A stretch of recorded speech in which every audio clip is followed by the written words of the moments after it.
Welcome, ladies and gentlemen. Thank you so much for joining me as we monitor the results of these elections that are taking place in the United States right now. Hope you can see this. I'm just going to go over and make sure that everything's going honky-dory on Instagram.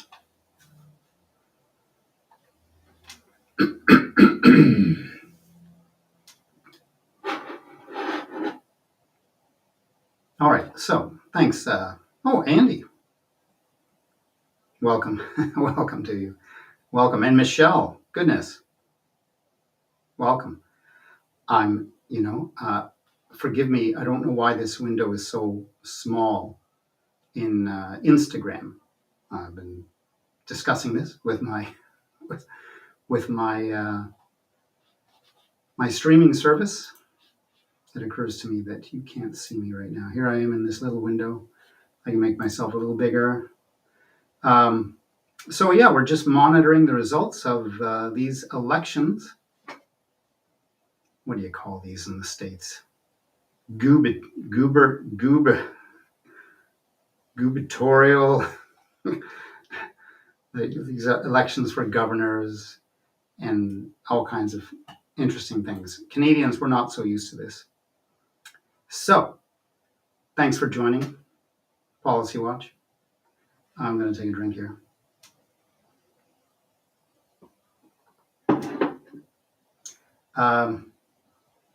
So Virginia looking pretty good. If you're, let me make this a little bigger. We can do that by doing this. So let's take a look at Virginia. Get right in there. So Virginia, looking pretty decisive for Abigail Spanberger, despite the number of these counties that are Republican. Well, I guess they don't have a lot of votes. So the percentages of the votes obviously are perhaps in the countryside, definitely leaning Republican, but in some of these more major centers, they're leaning heavily, Chesterfield, Brunswick, Greensville, where we have over at Northampton. Do we say Northampton or Northampton? Norfolk. How's Southampton? No. Okay. So no results in Norfolk, Southampton, or Campbell yet. Interesting. But looking pretty decisive, especially given the number of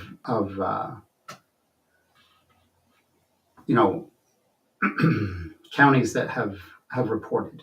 So there's 3 that haven't reported.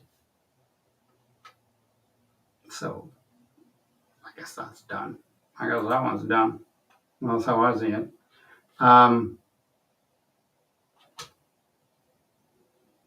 Hey, let me know over on Instagram if you can hear me. I guess I'm the only audio. Kind of boring, I suppose. Listening to one guy going on about election results.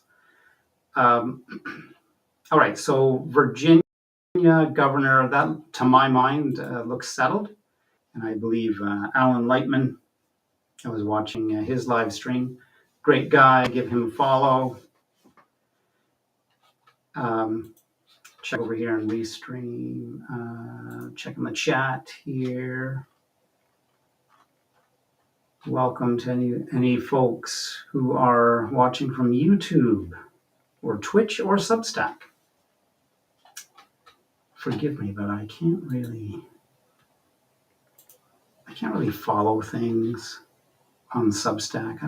I haven't learned how to monitor live streams on Substack, but I take it that they go out because after I get these nice videos from Substack.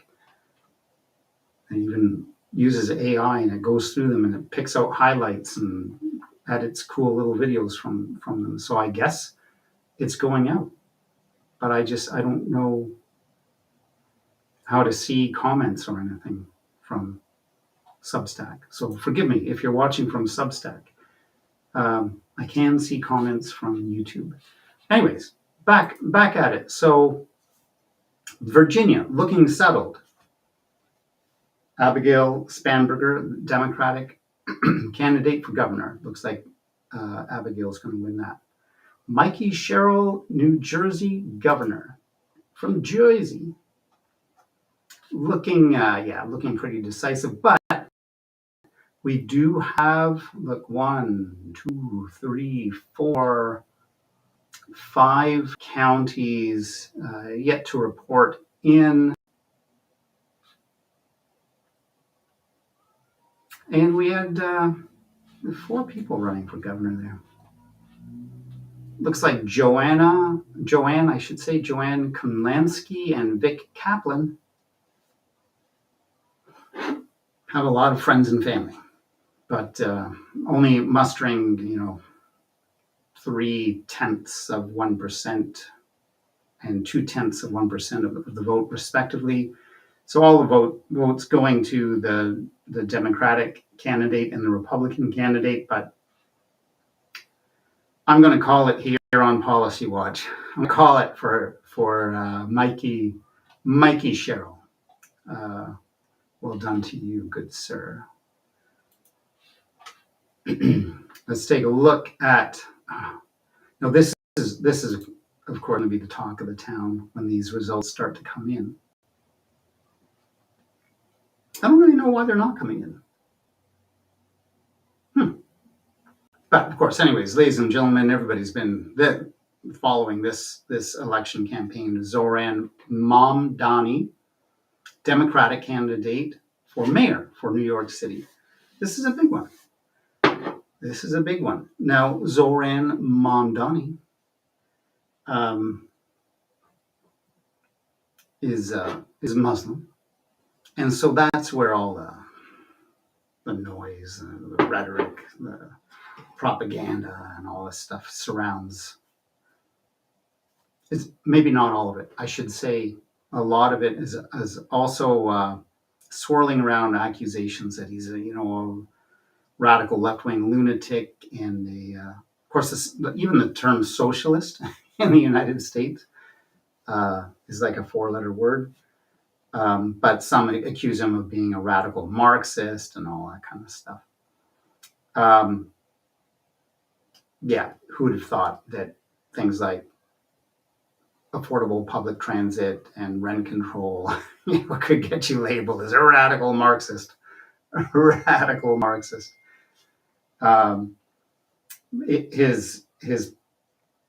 His ideas, his platform sounds outstanding, and he seems like a fine young man. So I wholeheartedly would support his candidacy.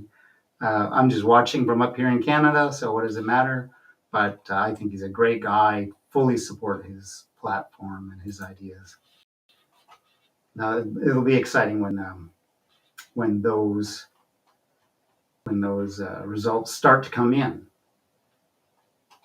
So let's take a look at. We're already looking at this one. Yes, here we go. So another. Okay, only 2 governor races. All right. Now, in terms of mayoral races, do we have any results anywhere? Yeah, we've got Jersey City mayor.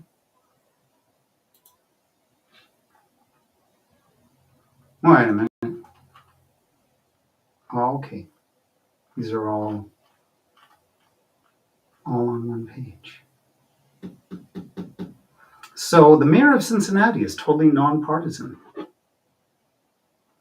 as is Atlanta, as is Detroit.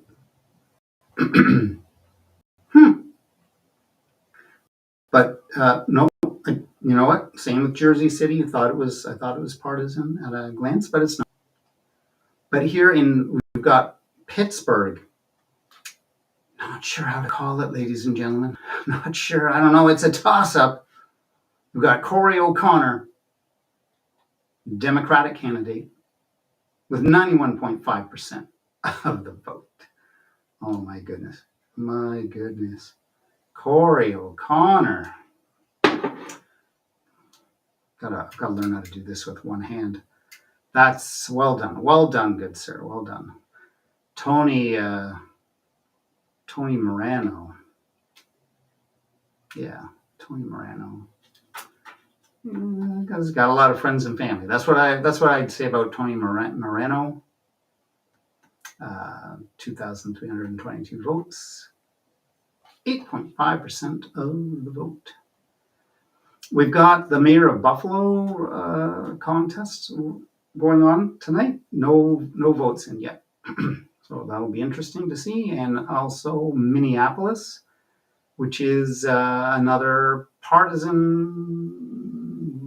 I don't know what to think about this. Maybe, you know what? I don't know what to call it because, I don't see a Republican candidate. A lot of independents, a lot of candidates, a lot of people wanting to be the mayor of Minneapolis. Very interesting. Why is that? Okay. I gotta change something here.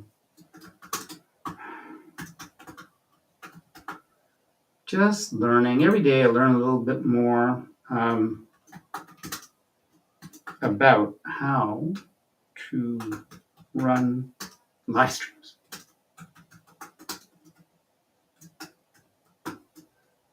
All right, that should do it. I don't know how I didn't catch that, but that should be better. I just wanted this big screen here to not necessarily say my name because it's kind of weird, but it's got to be the same display for both screens, ladies and gentlemen. So thank you for indulging me there. Let's see. Let's hear from the people. Yes. All right. Back to the results. So, mayor of Minneapolis, it'll be fun to watch. Fun to see that come in here. Checking my messages.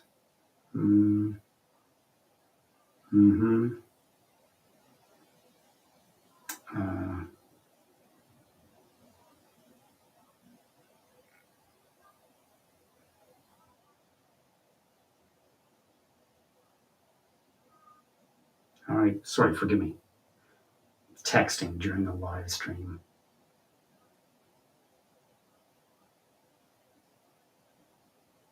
Forgive me. I know. Terribly rude.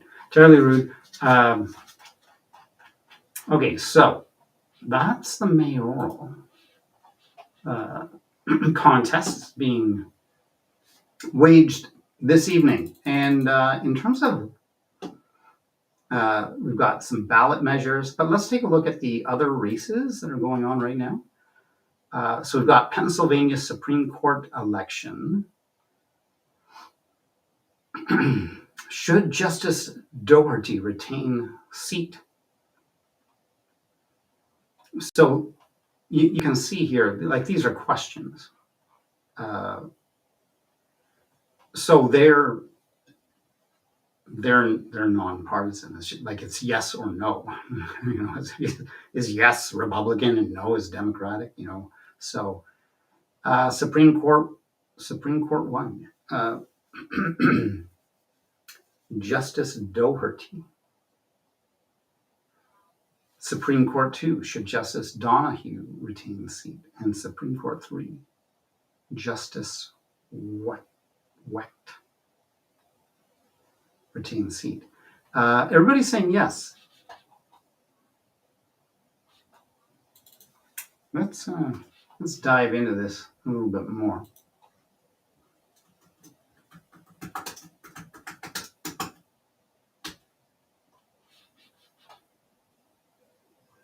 Yeah. All right. So yeah, those are for the Pennsylvania Supreme Court. Fair enough. Fair enough. But that's Supreme Court for Pennsylvania. Let's go through all these here. So that we've got 3 Supreme Court, and then we've races going on. Now we've got this Texas special election for their state house, their House of Representatives. Okay, let's take a look here. House 18, special election. Looking like it's going to be a Democrat. And it looks like it's going to be Christian Menefee. Now we don't.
All right, so that's driving me crazy. So, doing this kind of stuff, I find it's like take, 3 steps forward and 2 steps back. That's about the ratio. So I fix one thing in my setup, and then something else goes wrong. So it took me a long time to get my camera feed working, and it's kind of working, but then it just shuts off I think it's like 30 minutes or something, every 30 minutes. So, forgive me, ladies and gentlemen. And the thing is, I don't get an alarm. Sometimes I'm not even looking, I'm not even monitoring this page. And so I don't always see myself is the problem. And so if my camera turns off, I don't even know. What can I tell you? But hey, Rob, if you are watching, send me a message or let me know. Let me know where you're watching from. Because, ladies and gentlemen, we are going out live on Substack and Twitch and 2 YouTube channels and Instagram. And so that's the thing. If I get a message, I can't watch all those things at once. So I don't know. Maybe you're Rob. Maybe you're on Instagram. I don't know. So back to things. So the special election in Texas isn't going to change anything. And it's so close, right? If we're looking at how a special election like this could change things, 218 votes is what you require in the House of Representatives to carry a vote. Right now, the Republicans have 219 seats. So if the Democrats just win over 2 seats, that changes the balance of power, which is a very important thing right now. If you've been following what's going on in the United States, it's absolutely absurd. It's unbelievable. It seems like some sort of dystopian, weird, fiction movie or something. It's unreal. So that would be really great. Let's see if there's any other races of consequence here. So after the Texas special election, we've got Virginia election for governor. We were already looking at that. Why is that popping up under here? Maybe I misclicked. I don't know. It's under. Why is it under other races? That should be under governor races, right? Oh, because it's lieutenant governor. I get you.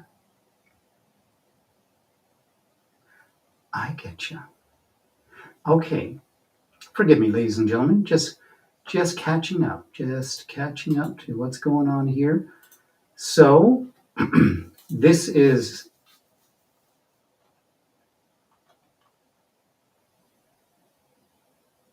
okay. So it's all on the same page. We've got the election for governor. Looks very much like Abigail Spanberger is going to take that. 55.5% of the vote. That is quite decisive, actually. It sounds like, they've barely won, but when it comes to elections, that's really huge. And it looks like, I was just going to say, it looks like some votes have gone to independents here, but perhaps they're not being listed or something. But it's only 0.2% of the votes that are kind of unaccounted for.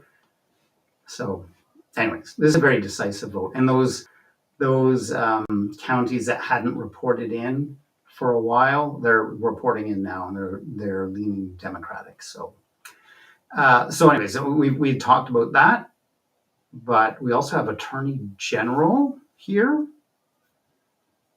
I've always thought, as a Canadian, right, I think it's a bit funny that all these government positions, one, are elected, but I can see there's an argument for that.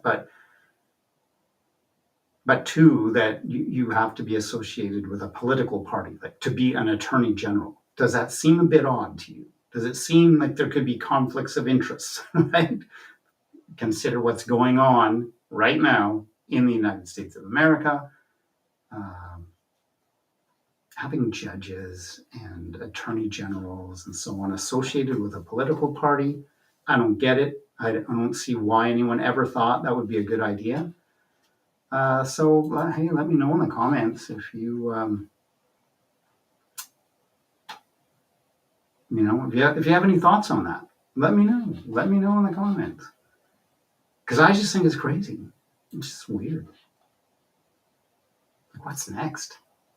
The sheriff, right? I'm kind of joking, but I know there's literally votes that elections for sheriffs and so on. I'm not 100% sure whether a sheriff would be associated with a political party. Obviously, there can all of these races you could run as an independent, but are there Republican sheriffs and Democratic sheriffs? Let me know. Let me know in the comments. I'm Canadian. I'm just learning this stuff. So there you go. That's that election. Again, everything in Virginia is looking Democratic, ladies and gentlemen. And personally, I think that's good news. That's how I am not nonpartisan, ladies and gentlemen. This is not a not-for-profit organization or anything here. So I will declare my bias anytime I get the chance. I will declare it. But I'll also remind people of my origin story. I was a conservative, a card-carrying conservative up here in Canada. And then I just started to wake up. And for me, what caused that to happen is Pierre Poilievre. Pierre Poilievre, and when he became the leader of the Conservative Party and then started going on about how there's no such thing as climate change. And I was like, so here I am, a card-carrying member of the Conservative Party, but I happen to know a lot about climate change. So initially I was a climate activist, not a political activist. That's why I've got a YouTube channel. My original YouTube channel is Green Neighbor. It's an environmental channel.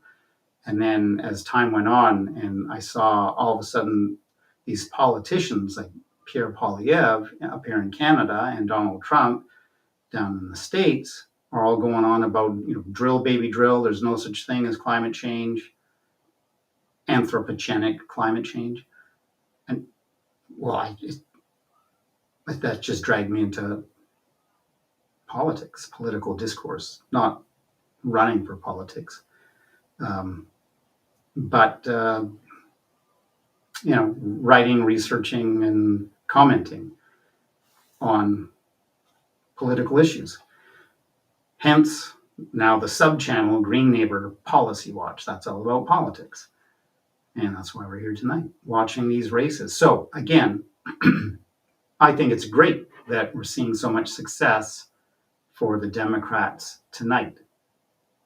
Oh, ladies and gentlemen, I fell asleep at the switch. Look at this. We've got results coming in now for New York City. Zoran Mamdani, Democratic candidate. Very compelling candidate here. Very refreshing. Love his policies. And Andrew Cuomo was originally the favorite to win this race. And originally, nobody paid much attention to Zoran Mamdani. But, I think the media and social media picked up on his refreshing platform, his ideas, and the people love it. Obviously, people everywhere are struggling. Working class people are struggling. And when you see an election like this, it seems to my eye at the moment, unless all of a sudden there's something weird happens and everything switches around, like we saw in the 2024 election and general election in November.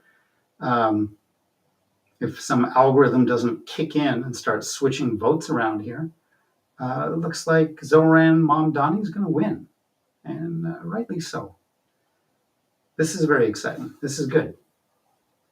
I hope you can see this all right. I hope I've got it. Let me take a look at the live stream.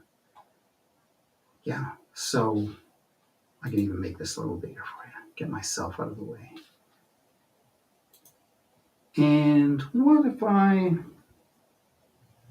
zoom in a little bit here? Does that help? Does that make a difference here? Maybe it does. Maybe. And I'll get myself back in here so people know who's nattering on about these things. So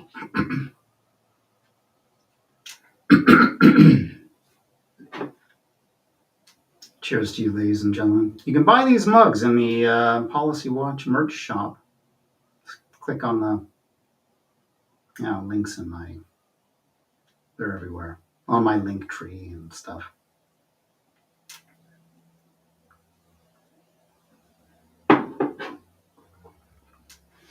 These shirts too, a couple of different colors. I don't make any money off of them. I actually lose a little money, but I just like the idea of getting the name out there. All right, so this is looking very exciting. And I don't know if this is going to change much.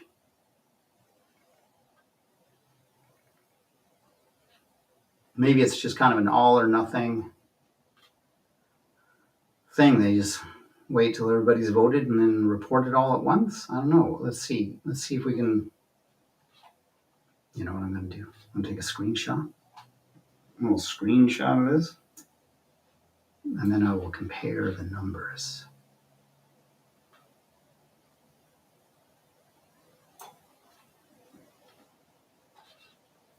Just to see if anything's changing. But at this point, it looks like this has been settled. Well done, Mr. Mamdani. So, going back to Virginia here. Good. Abigail Spanberger. I'd already called it over here on Policy Watch. Let's see, 55. So things are changing a little bit because that was 55.5% before, if I'm remembering it correctly. And it was like 44.2 for Winsome Earl Sears. So, a few more votes do seem to be coming in there anyways. New Jersey. Yeah, it's looking settled. Mikey Sherrill, congratulations to you.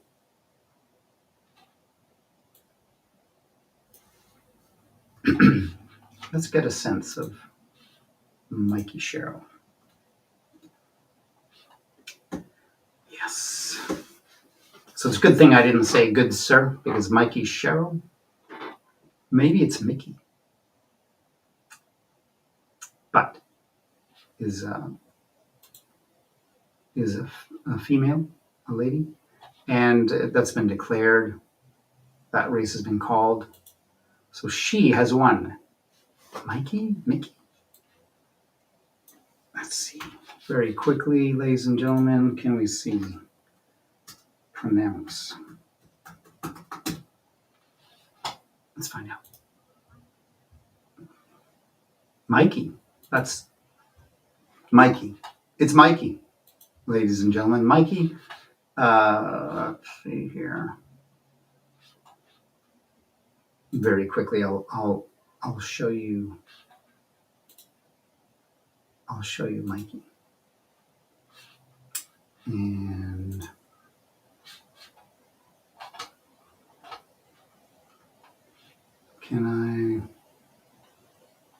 maybe I'll do a live stream of Mikey accepting.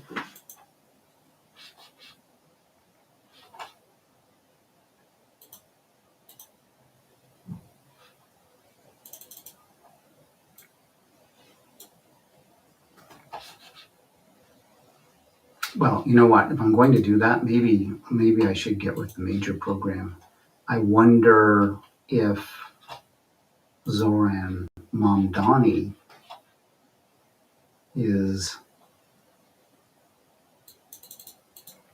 doing a live stream right now.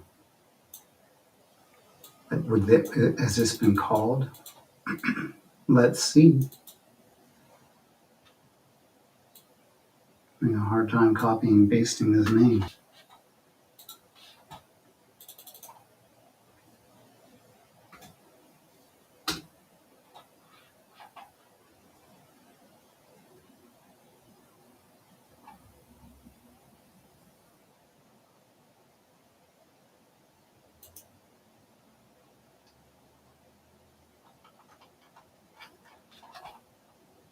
So maybe what I need to do is look in YouTube.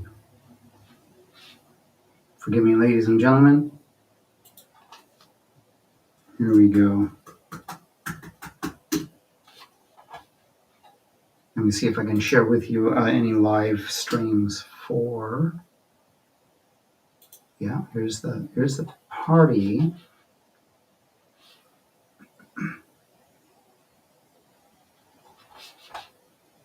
Let me just slide this over here. And always taking a chance when I do this, but let's see if we can get this in here.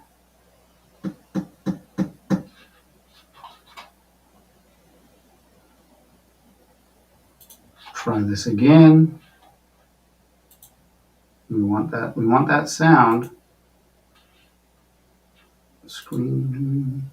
Yeah, it's supposed to be sharing the audio.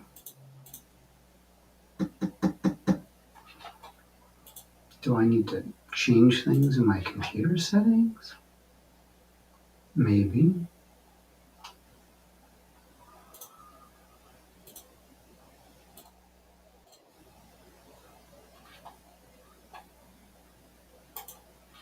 I find it hard to believe that there's no sound coming from this live stream. Maybe you can hear it. Maybe I can't for some reason. Maybe that's what it is. Let me see.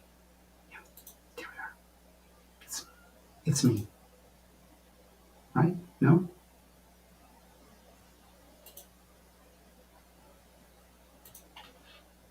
Always a drag, ladies and gentlemen. Figuring this, the audio stuff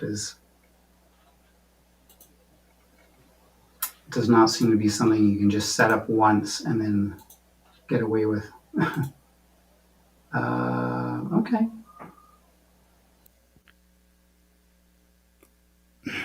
So for that matter, I don't know that you've been able to hear me this whole time. Now that I think about it, because now that I think about it, I've not heard from anybody. So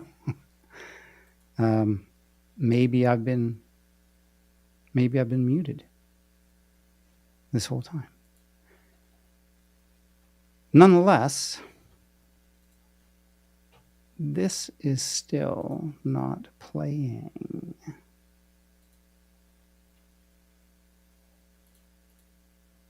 And I should be able to hear it.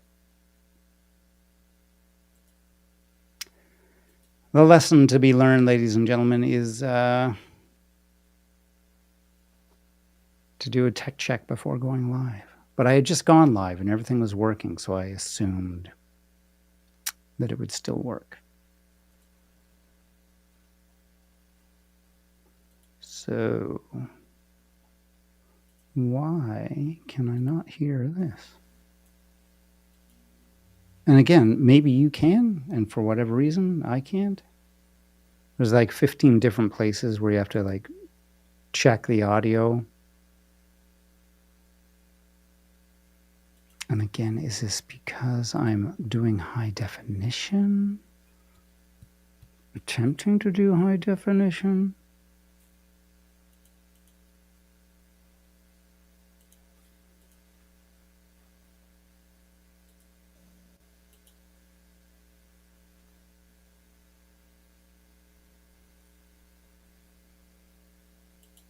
Hmm. Hmm.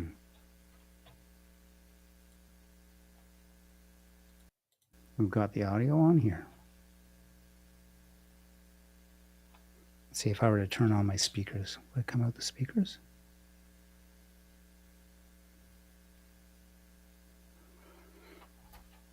Well, if you're sticking around with me, ladies and gentlemen, you're too kind. You're being very patient. I see I have lost one viewer. And I don't even know that you can hear. Zoom P4 audio. I think that's the one that usually works. I haven't changed anything here. I hear myself fine, but that says nothing. That means nothing. And my audio on my computer.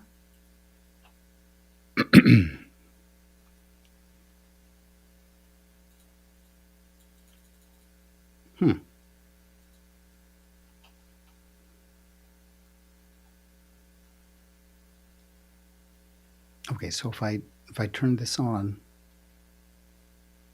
to my, how about this? Would it come out here now?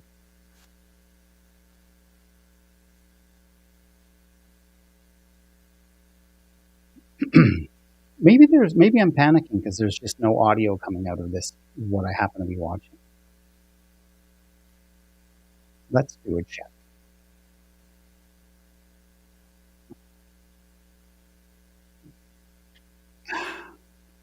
Well, there you go.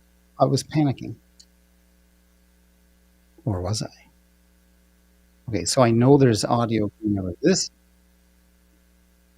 video. So forgive me, ladies and gentlemen, I'm just doing a tech check here. So if I live stream my own video from an earlier live stream that I did today. Carleton University, worried about the cost of living herself and her employment prospects, and she joins me here in Ottawa. Camilla, nice to see you. Hi, how are you? I am good. Tell me what it's been like for you. You're in university, you're trying to save money, pay for things, and find work. What has that been like? It's honestly been terrible. Like, first year I was living on residence. Hey, let me know in the chat if you can hear me. This year I entered the housing market and renting with my roommates. And it's been definitely an experience. Like, this whole summer, I was trying to land a job in Ottawa, wasn't able towards We're just a few minutes away, ladies and gentlemen, from the after 3 months of looking, budget being and that released. job was 40 minutes away from my house.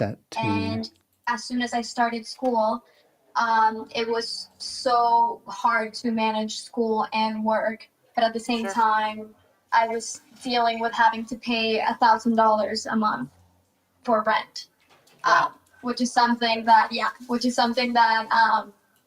obviously, although I did foresee those costs last year when I was paying residents at Carleton, having that every month responsibility of paying $1,000 plus groceries, plus bills, plus all of these things was definitely hard.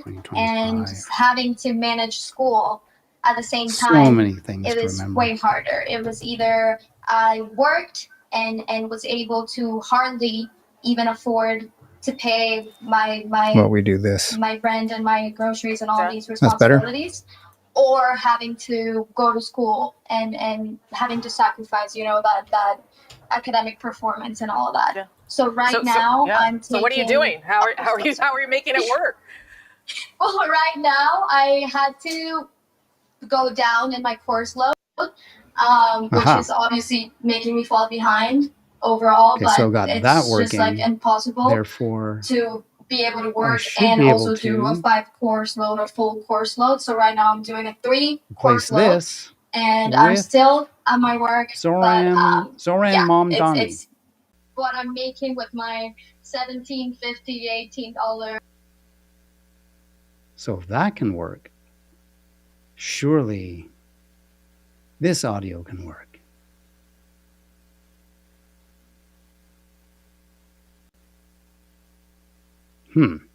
And yet it's not. And that change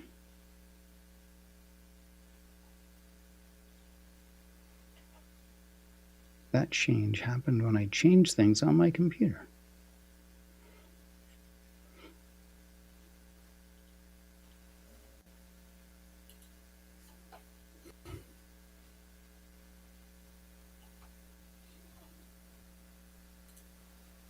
Let's try. See if this works. Sat like an that hour works. and it's I can hear barely that. anything for the things that I have to I'm record, questioning so whether I'm I actually really going. Right, so I can hear that sound. And probably you can hear that sound. Why can't I hear this sound from this?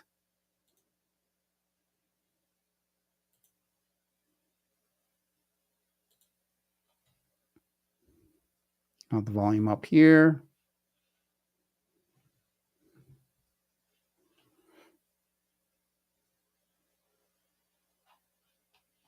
I mean, maybe maybe PBS News is literally making a mistake here. Maybe they're failing to. Maybe nobody's hearing audio for this stream. Maybe somebody's made a similar kind of glitch to the one I've made. I don't know. Let's try this again. Screen share, Zora, share. It's playing. It's live. Can't tell what they're saying. Can't hear them. So, let's see if we can find another. Let's see if there's anyone else broadcasting this live.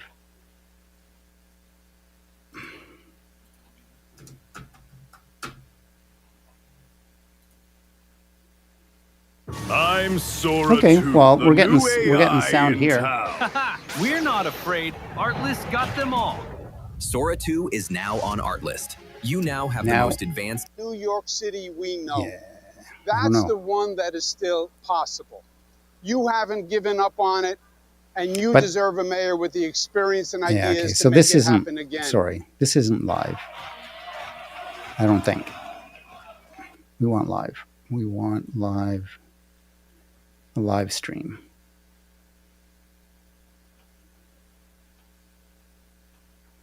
So the one live stream that is going on doesn't seem to have the audio working.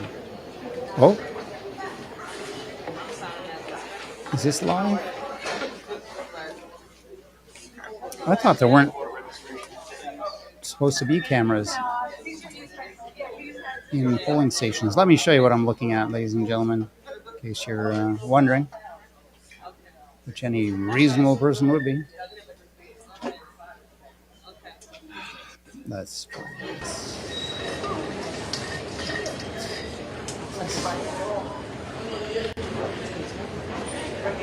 Oh, thank you.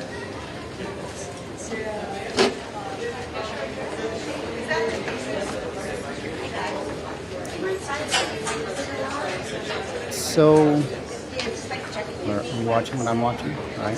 Yeah. Oh, my camera's just gone off. Okay, I'll go hang out at your spot.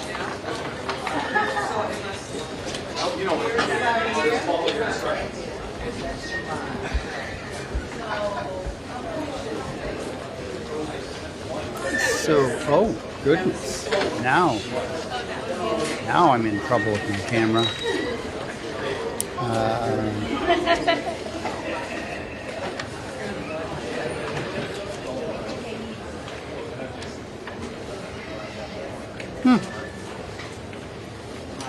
The camera's given up the ghost.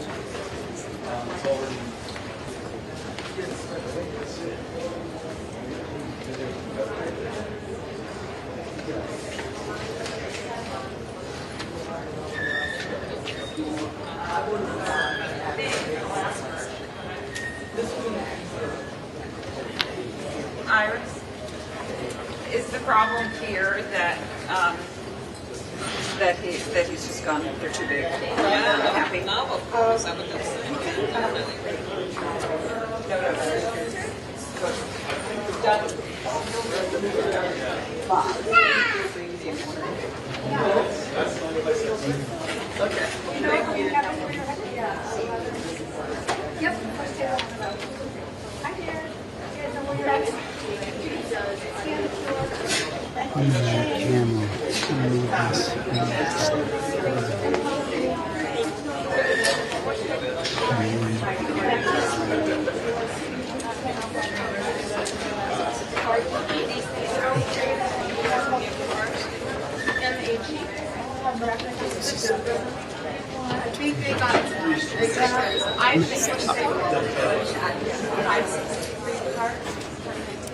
At what point do I just give up, ladies and gentlemen?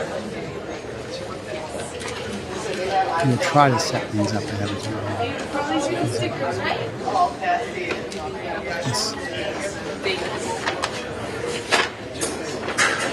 This is not going to be set. So,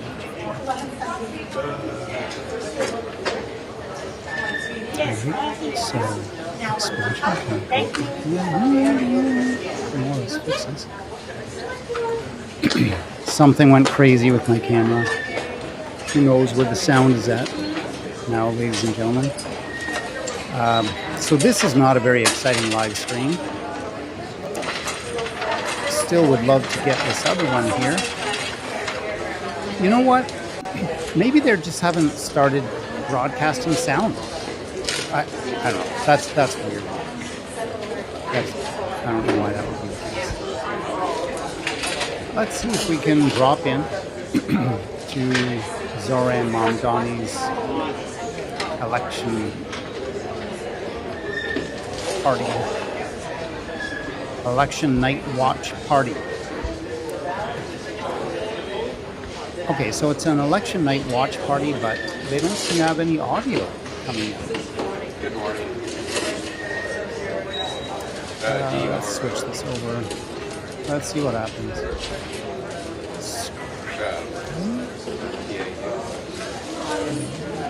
Watch party. No sound. Let's turn the sound off here. We've got the watch party. It's a watch party without sound. All right, fair enough. So that freaked me out for a while, but it turns out it wasn't. They have no sound. I think that's what's going on here. PBS News, they're having their own struggles with audio. So we're going to go back to the results and let's just see if anything's changing or if things are just firming up. I mean, things are changing a little bit, but it's just more decisive wins for the Democrats. Just going to confirm here that I'm on the right page. So in Virginia, Governor Abigail Springer. I called it before and I'm calling it again. 56.2% now. It's just swinging more. Yeah, like you can see, I think Montgomery was one of the counties that hadn't reported yet. Now it's like full blue.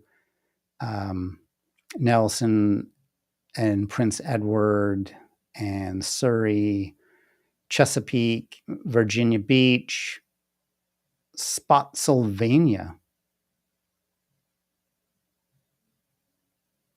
Spotsylvania County. And Stafford, they're just like, more leaning Democratic, but some of these places hadn't reported in before, but now they're reporting in. They're leaning Democratic. So there you go. Abigail Spanberger, ladies and gentlemen, the new governor for Virginia. I'm calling it. Yay, Abigail. Well done. Well done to you.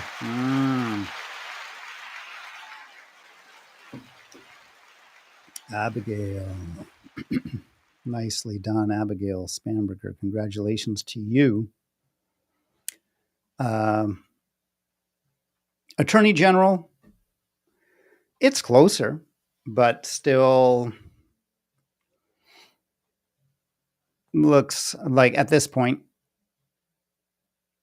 there's an estimated 80% of the votes in. And it's looking like Jay Jones. Jay Jones, things could change, but do we have any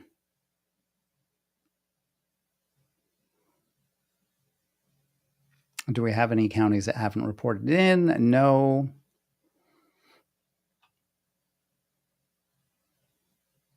I mean, things could change. That's pretty close. That's pretty close. I'm not going to call that. Lieutenant Governor Ghazala Hashmi. Looks like they're taking that. Looks like it's Ghazala's night. Congratulations. Again, not entirely certain whether Ghazala is a man or a woman. Woman. Ghazala, congratulations to you, madam. So, there you go. That's what's going on there. Nicely done. Now, New Jersey, again, we've already called this over here at Policy Watch, ladies and gentlemen. Very decisive, quite a decisive win. Mikey Sherrill, also a woman. And that's over 300,000 votes ahead. Only 63% of the votes are in, but I mean, I'm still going to call it, but even with 63% of the votes, we've got this county of Monmouth that by the minute is becoming more Republican.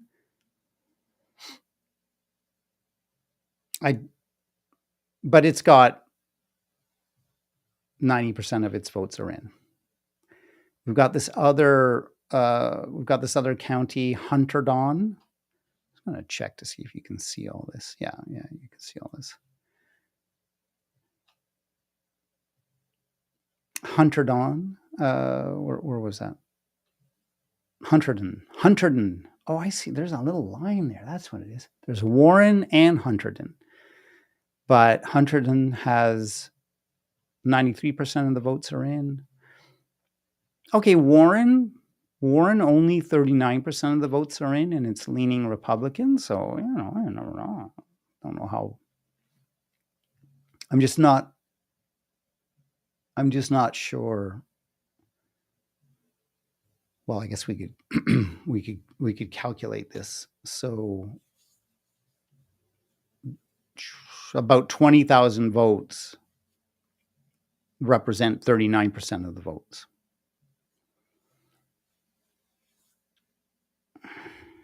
But how do they know how many votes are going to be in? That's like, are we talking about this? These are estimates, but are we talking about 39% of all registered voters? I should know this. I don't know, but so if 20,000 votes, no, it's not 20,000. It's more like 19,000 votes. If 19,000 votes are 39% of the votes, then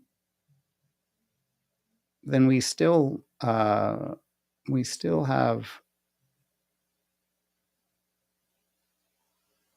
another 35,000 votes that could come in. The thing is, though, it's just modestly leaning Republican, like 51.2% to 48.3%. So, with such a narrow margin, even if another 35,000 votes come in, it's not going to be 30 or 35,000 votes for the Republicans. It's going to be just marginally more than half of those votes. So I don't think anything's going to make a difference here. And besides, like if you look at Passaic, I don't know how to say this name of this county. We're looking at higher numbers, like a higher population, apparently. Also 38% of the votes are in, but it's like 60 to 40 for the Democrats. So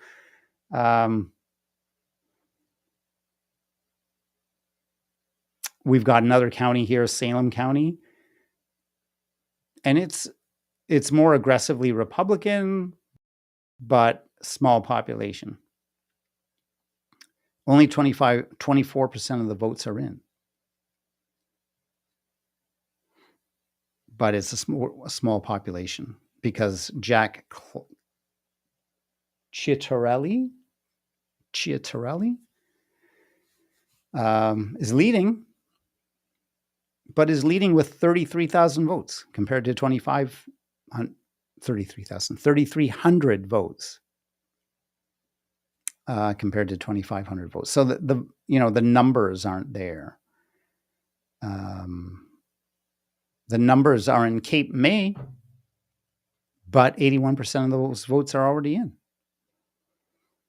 We've got huge numbers over here in Ocean. Almost 90% of the votes are already in, though. Huge numbers over in Monmouth. 90% of the votes are in. We've got pretty big votes, pretty big numbers. In Camden, 76% of the votes are in. And in Atlantic, modest. I would say these are modest numbers, but only 50% of those votes are in. So I just don't see things changing here for the New Jersey governor. I'm giving it to Mikey Sherrill, ladies and gentlemen. I don't see how, things would have to change massively to change that outcome. So there you go. Hey, let me just make sure my camera's still on. I've been having so much trouble tonight. My camera.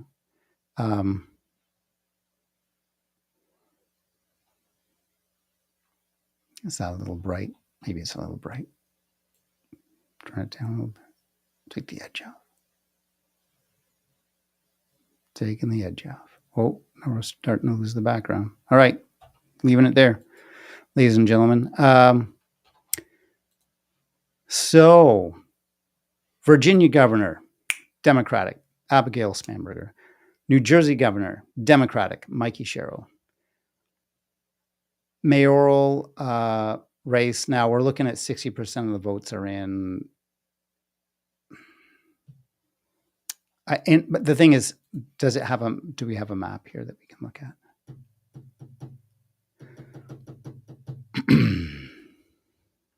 All right, well, let's take a look.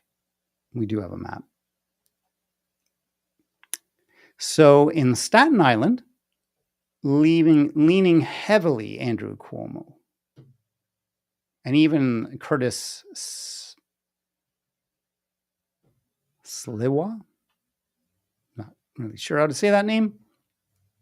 Even Curtis Sliwa is beating out Zoran Mamdani barely by 0.1%. In terms of votes, actually, we can see the raw number of votes. And it's less than 200 votes difference. But Andrew Cuomo is doing well in Staten Island. What else can we see here about? So 83% of those votes are in. Brooklyn, though, these are some bigger numbers here.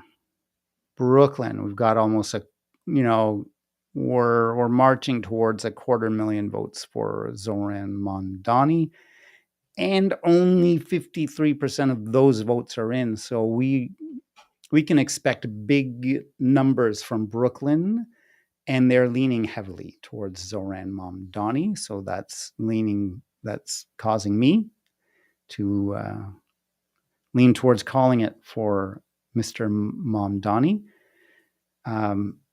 Things are a little closer in Queens, which surprises me. A little closer. And only 58% of the vote is in there. Yeah, Queens. Okay, Queens is covering this whole huge area. So it's a tighter race there, but there's still a good, close to 5% difference, leaning towards Zoran Mamdani. In Manhattan, Zoran leading a little more decisively there, but a larger number of votes are in there, 66%. And up here in the Bronx, 58% of the votes are in. They are leaning 51.3% of the vote towards Zoran Mamdani. Mr. Cuomo just struggling to get 40% of the votes there. So I'm calling it, ladies and gentlemen. I don't see where there's too many numbers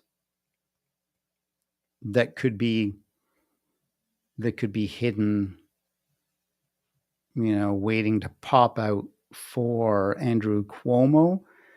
Staten Island's where he's winning, and he's winning big. A lot of people imitate the Orange Menace by saying bigly. He's winning bigly. I'm not sure if Trump has ever actually said that. I mean, it's the kind of thing he would say, but I don't know whether people just, say that as if it is something he would say, or whether he actually did. Let me know in the comments. Has Donald Trump ever said bigly? For real. For realsy. So, yeah, as the votes come in, it's just shifting more towards Zoran Mamdani. We've got 60% of the votes in. He's approaching 50% of the vote, and Andrew Cuomo is approaching 42%. So that's a pretty big spread, and I just don't see where there's an opportunity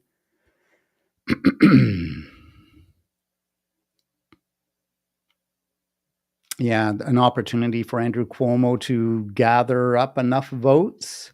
I mean, if things shifted in a major way in Queens, where only 58% of the vote is in, it's not going to shift in the Bronx. Too much of a gap to make up for. The Bronx is 58% of the vote in. I'm calling it. I'm calling it for Zoran Mamdani. It's a big night for him, and this has been a much anticipated race, a mayoral race, ladies and gentlemen, that the world has been watching. I would not be afraid to say that the world has been watching this race.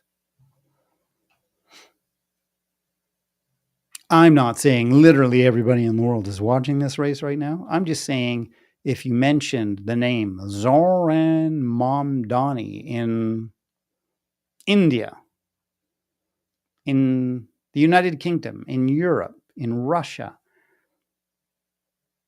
people would have heard his name. They'd understand, oh yeah, this guy's running for New York mayor. Not everybody, but some people. So, yeah.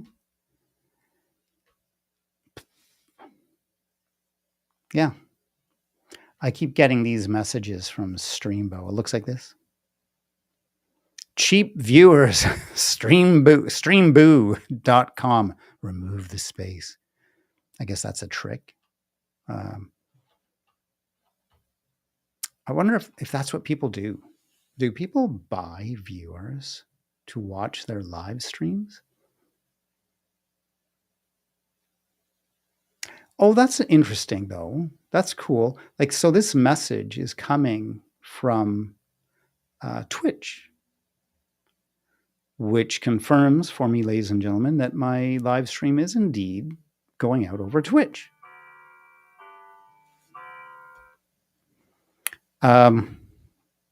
Oh, just got to deal with a message here. Sorry. Forgive me, ladies and gentlemen. I'm terribly rude.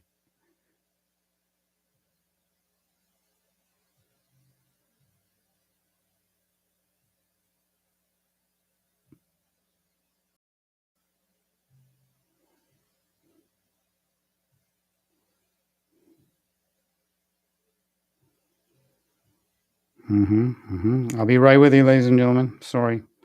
Silly. I know.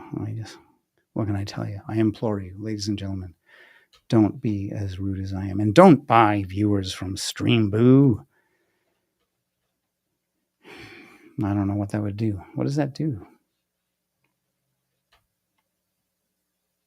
I don't know. Let me know in the comments why you'd buy viewers for your live streams. Back to the results. So really exciting, ladies and gentlemen. It looks like Zohran Mamdani is going to be the next mayor of New York City. Well done. You know, I get the sense looking at all these results, and maybe you get the sense too, ladies and gentlemen, that Donald Trump is having an impact tonight on these elections. I expected he would. And in truth, I expected it would be more decisive. Ladies and gentlemen, I think we've got sound finally from this live stream.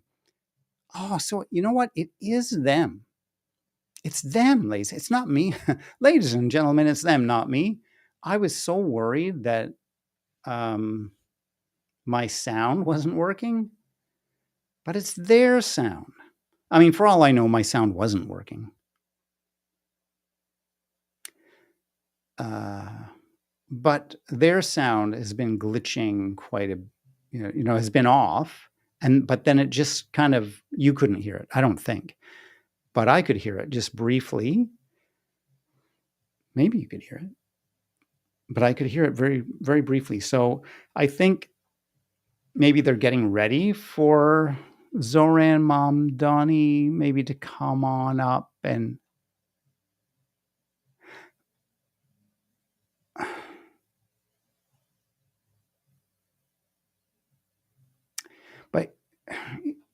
yeah, I don't get this. Why don't we have sound? So it says here, maybe I'll share this with you, even though it's not. There's no sound. Because this is a big one. Oh, sound. We've got sound. Kind of. It's meaningless sound. It's a bunch of gibberish. But what it says here, it says, watch live, Zohran Mamdani addresses supporters after winning 2025 New York City mayoral race. So, I don't know, PBS NewsHour has called it.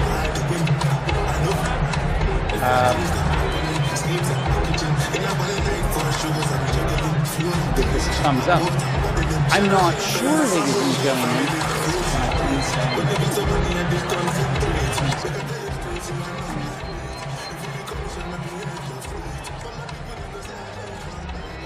So, yeah, something odd going on there. Just confirming that you're all seeing this.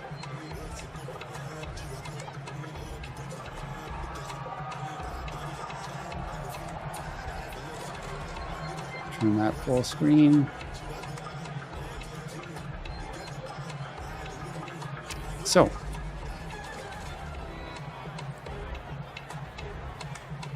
given that the audio is just kicked in, I'm kind of hoping that we haven't missed it while I've been jabbering on.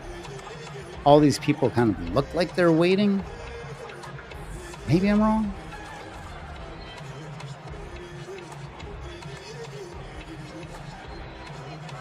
I'm hoping that Zohran Mamdani is going to come out, say a few words to the people, to his supporters.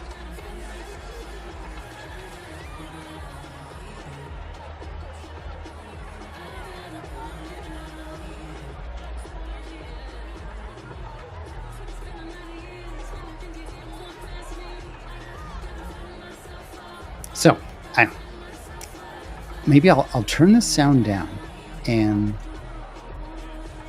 kind of monitor it while nattering on. And if Zoran Mamdani comes on in, then we'll, yeah. But in the meantime, let's get back to these election results. I'm going to show you these results. And just see if anything's changing. The gap has changed. It's gone. It's widened. It's narrowed. But it's still, we're just seeing higher percentages in now. We've got 86% of the votes in for Virginia governor. And with 86% of the votes in, Abigail Spanberger is winning by 400,000 votes. Okay. I gotta switch over here because there's all kinds of stuff, all kinds of noise being made here for Zoran Mamdani. So I think he's coming out, or somebody's saying something to the crowd. They really pepped up here for a moment.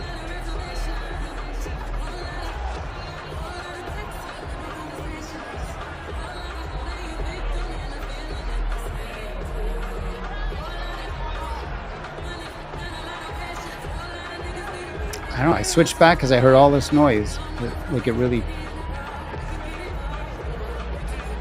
Things really picked up there. So I thought maybe Zoran Mamdani was about to come out on stage. Oh, forgive me. I'll switch back now. That's what we're doing. Back to the results. And I'll turn the sound down so it's not too imposing. All right.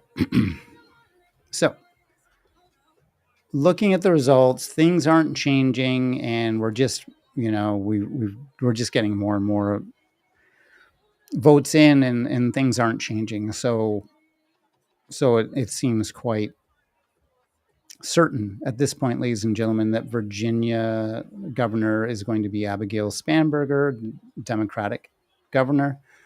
New Jersey governor is going to be Mikey Sherrill, a Democratic governor.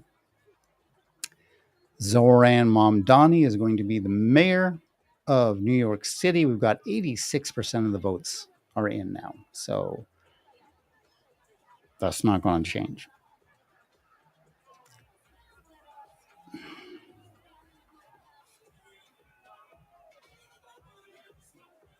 I mean, he is only 177,000 votes ahead. I mean, I am rounding up there, but that's, it is a city. So we're not looking at, it's New York City. Don't get me wrong. It's New York City. It's a big city.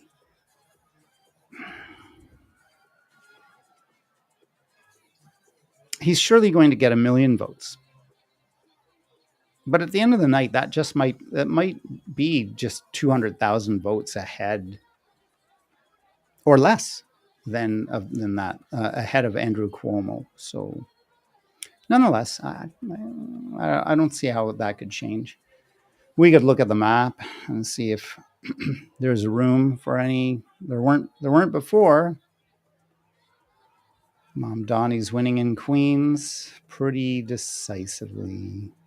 Bronx, quite decisively. Manhattan, quite decisively.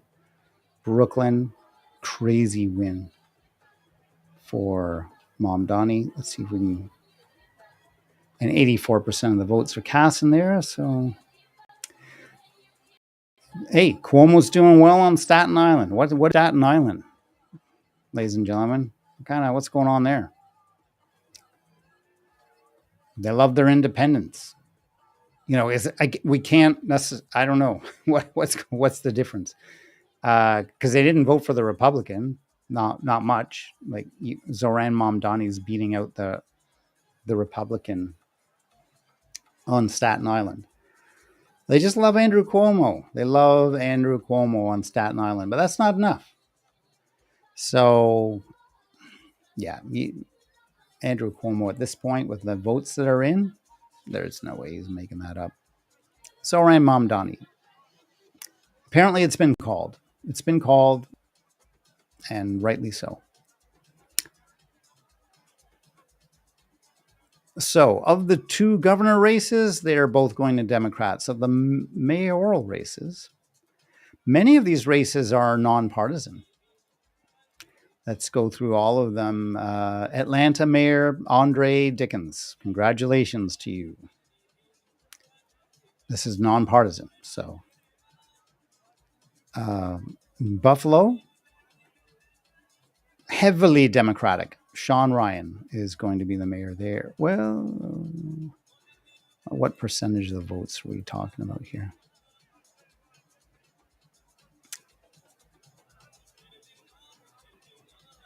Let me just make sure everything's... Oh, yeah. Okay, my camera's off again. Let's see how this is going to work out.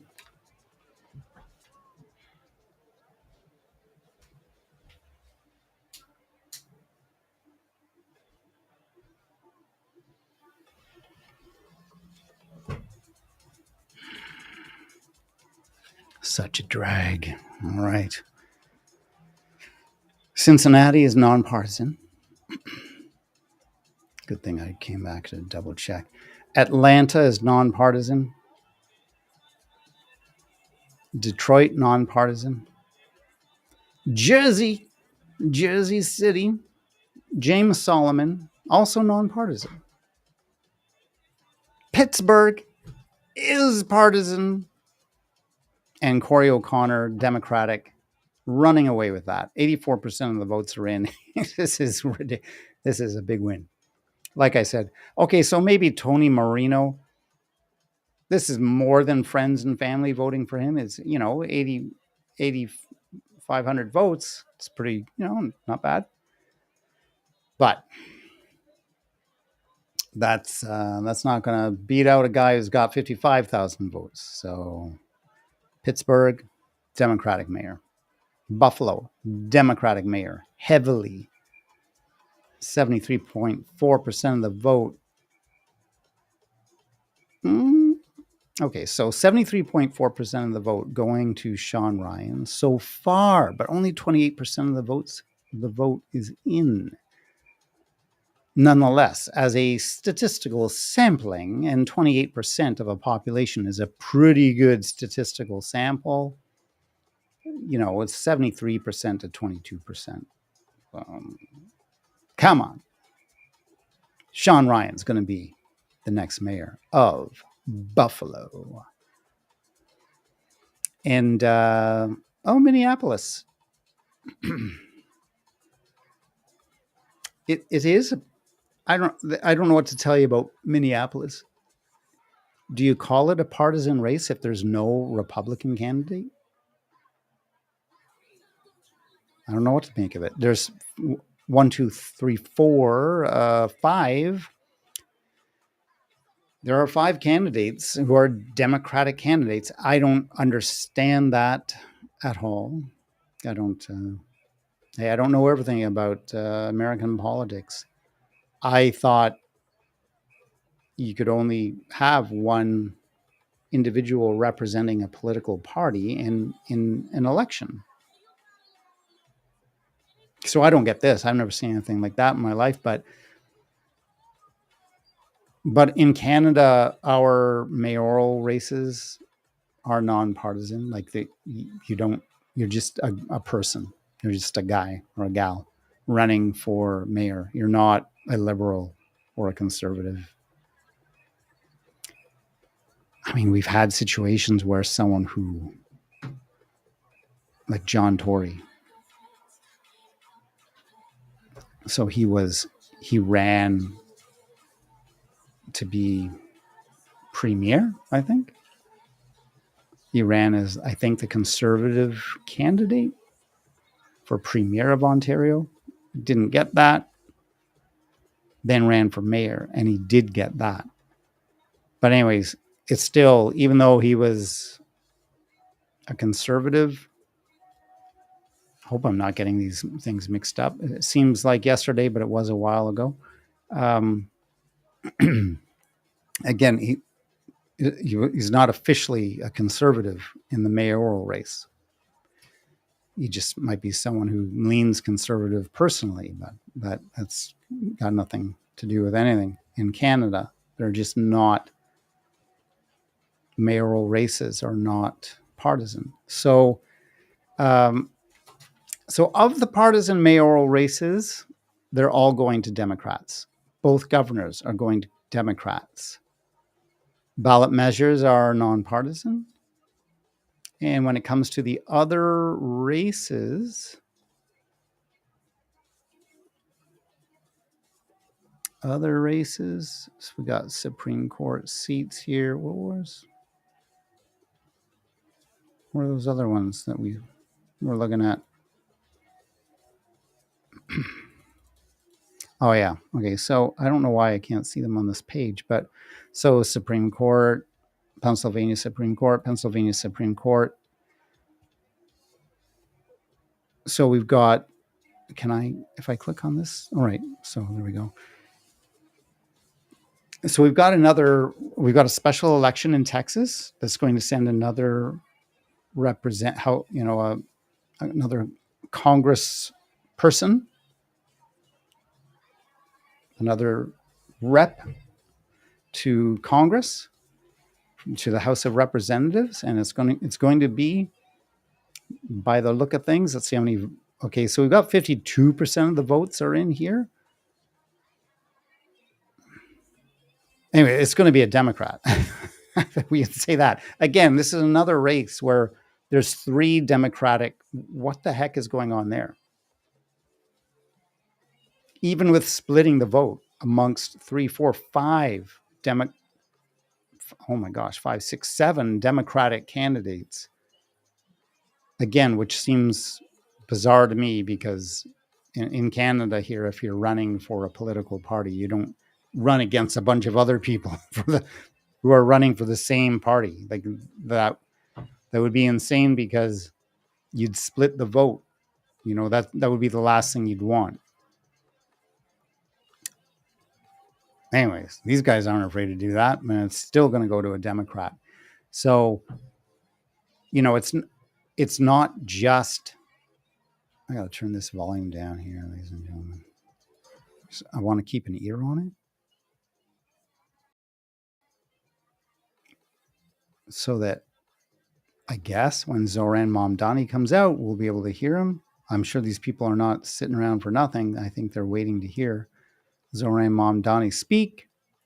It's already been called. Why did that all of a sudden go away?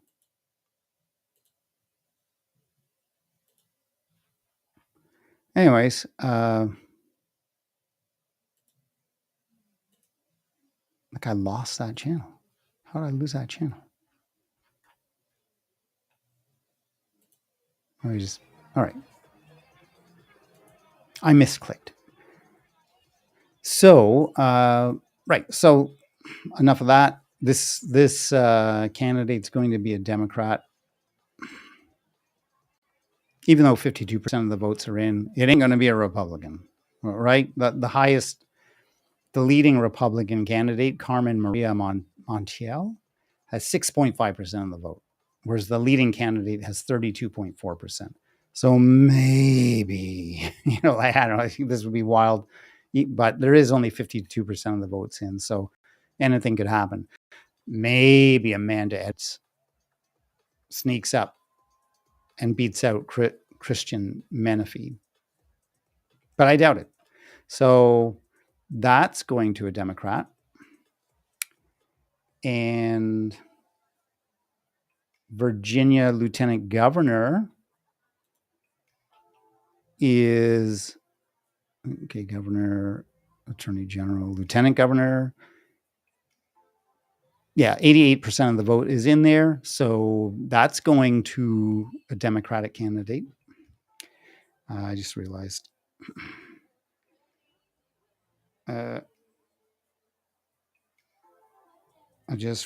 that I should have checked my messages here.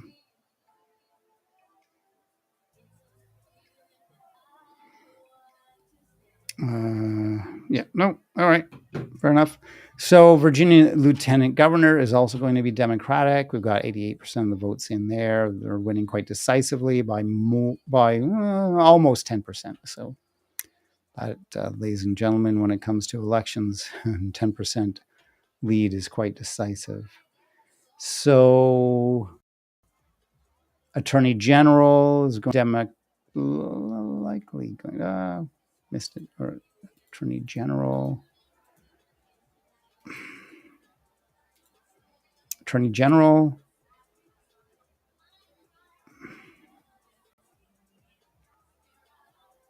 %87 of the votes in. It's closer. I mean, this is a closer race for the Attorney General, but they're winning.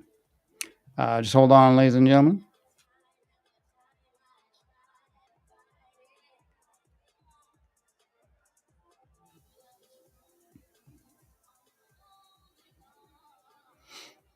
So the theme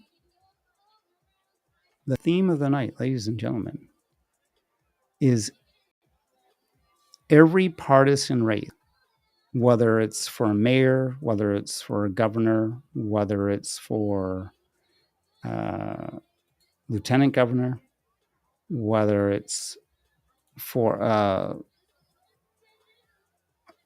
Congress, for a House rep, and whether it's for lieutenant governor.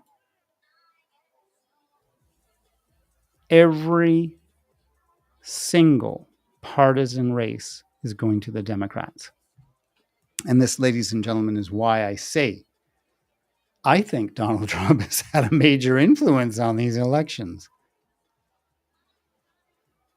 Now, if you were to say, well, hey, that's the way it goes, like that's how it goes. Whoever has the presidency, whoever has the White House tends to lose in the midterms. That's true. These aren't midterms. This is not even a year into Trump's, I refuse to call him president. That's just, sorry, I can't do it. I am not of the opinion that he actually won that election. Enough said. If you'd like to learn more about that, you can watch some of my videos, or you can follow the work of the Election Truth Alliance, Smart Elections, the Common Coalition, and then you'll get up to speed. But the evidence, to my mind, is incontrovertible. There is no other explanation. I don't know how they did it, but they did it. Enough said. So I just don't see him as the legitimate president, but nonetheless, he occupies the White House. So I refer to him as the man currently occupying the White House.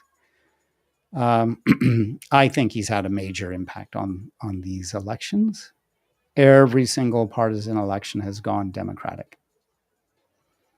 So generally, in a president's term,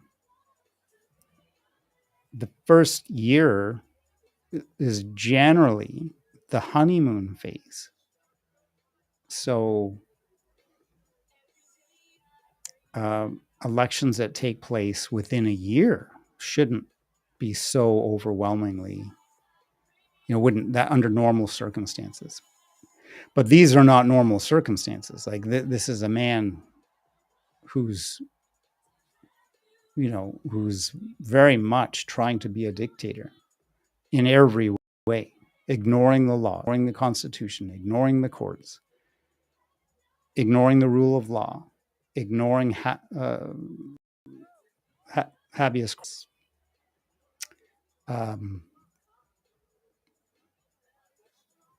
Well, I mean, in what way is it? I don't mean to be going on about, we're covering these elections right now, but what I would ask, if someone were to say, oh no, he's not a dictator, I would say, well, please tell me in what way he's not being a dictator. Is he not trying to control the media? Is he not trying to control law firms? Is he not ignoring Congress? Is he not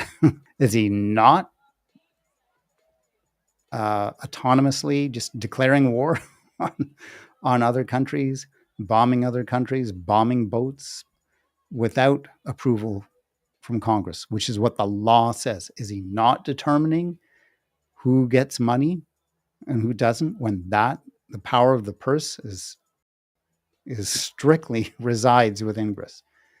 Anyway, so he's being a dictator. And that is what has led to this, in my view.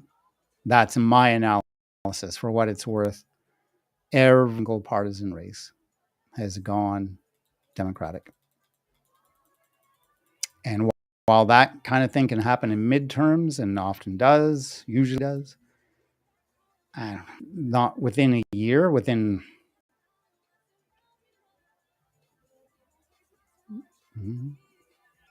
November 4th, it's 10 months. 10 months in office, and the effect has been profound enough that every partisan race is gone decidedly Democratic. So it kind of seems like these races are a little more legitimate than the 2024 November election. Because if you think about that, ladies and gentlemen, without even looking at the data, without looking at the charts and the graphs, he won 49.8%, apparently. And to my mind, this is with the cheating, with aggressive cheating, aggressive, to the point where they just didn't care about being detected. They did not care at all. Like, I don't care if the data will show that we stole votes and made up votes and switched votes and manufactured votes. I don't even care. I just want to win. So you got places like Florida where like more people voted than there were registered voters. And you've got the drop down, the drop off rate, the down ballot drop off rate constantly with Donald Trump constantly getting dramatically more votes than the Republican candidate for senator. So someone voted. So any way you slice that, it's bizarre. That would mean that people voted for the Republican senator. I should put it this way: they voted for Trump, but then didn't vote for the Republican senator. Or looked at another way, they voted for the Democratic senator, but then voted for Trump. So constantly.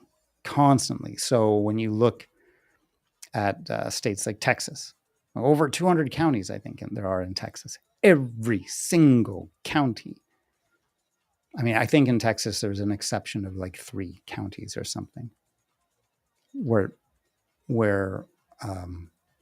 Donald Trump didn't get like a good 5% more votes than the Republican Senate candidate. Every single county. And then every single county, Harris gets fewer votes than the Democratic candidate for Senate. So again, people voted for the Democratic Senate candidate, but then didn't vote for Kamala Harris? Is that what you're telling us? Constantly, every single county? Come on. That's algorithmic. That's programmatic. That's a program. That's an algorithm. And the only story people can come up with to try to explain that is like, oh, she's a terrible candidate. She's not a terrible candidate. A 34 times convicted felon is an adjudicated rapist That's a terrible candidate. Anyways. But I think we're seeing that here. I think we're seeing that come out in these election results. And I don't think anything's changing in these, nothing's going to change here. 91% of the votes are in for Virginia governor. That's going to be Democratic. 90% of the votes for Virginia attorney general are in. That's going to be Democratic. Lieutenant governor, 91% of the votes are in. Heavily Democratic. So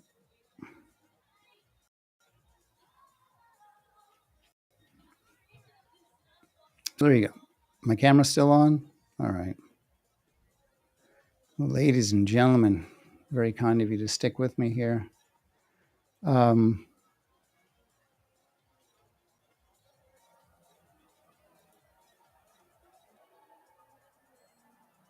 We've got something, I don't know, the noise every now and then in this, I'll switch over to show you the, looks like it's going to be an acceptance party for Zoran Mamdani.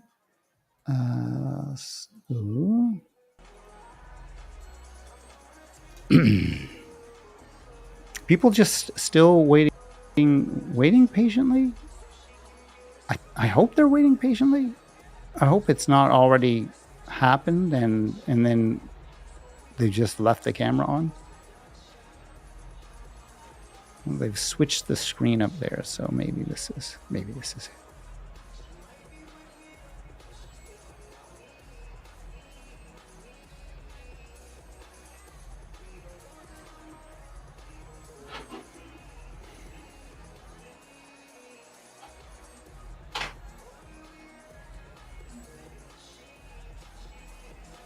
Cheers to Zoran Mamdani.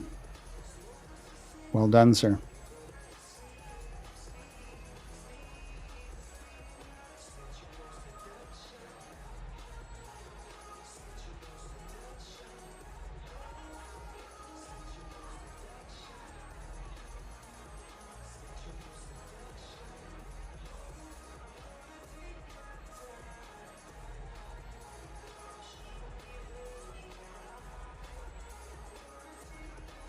Ladies and gentlemen, I'm going to look around and see if Zoran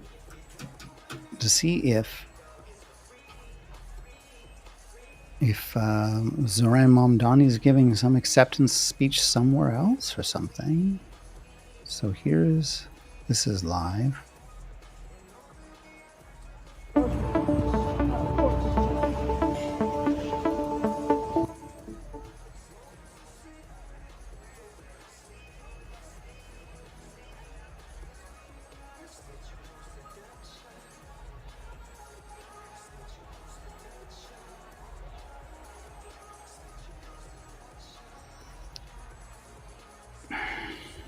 So Mikey Sherrill is accepted, given her acceptance speech by the look of things.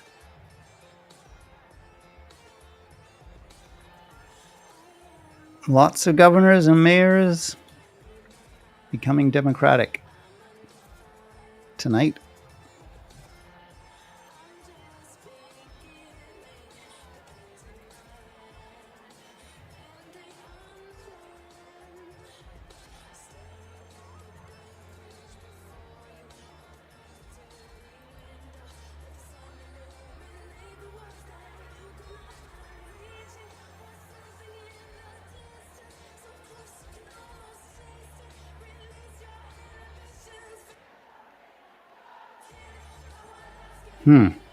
What is going on with this acceptance party? Where's Zoran? Surely they're waiting for him to come out.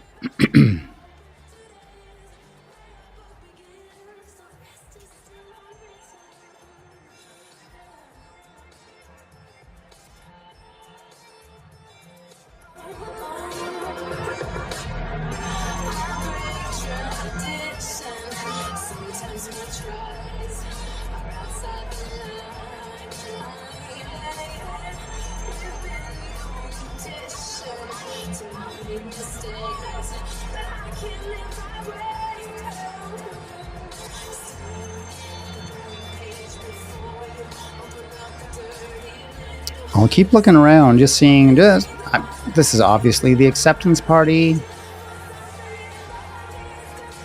There's like a 10% chance that we've just missed it or something, but I think everybody kind of looks like they're waiting, right? They're waiting. They're not deciding whether they're going to go home. Anyway, so I think he's yet to come out.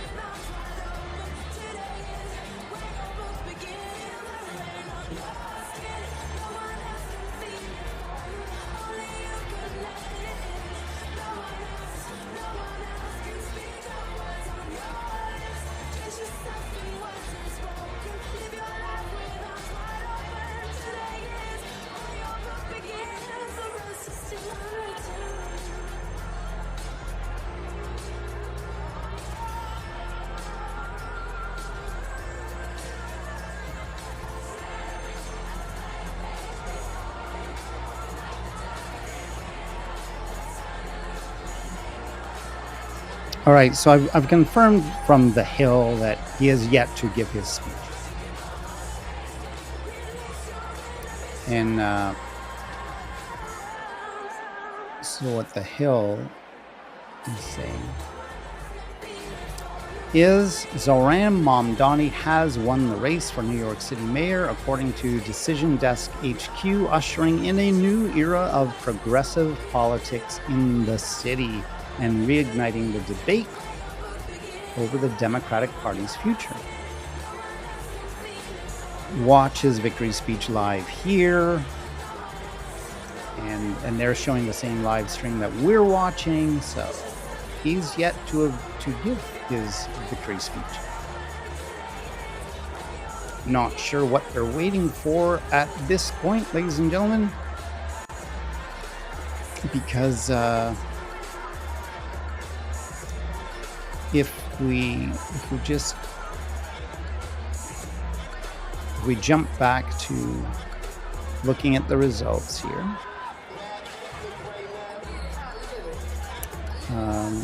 has anything changed? I'll show you so you see what I'm looking at. Hopefully we don't lose this feed here. So looking at this mayoral race, looks like 89% of the votes are in.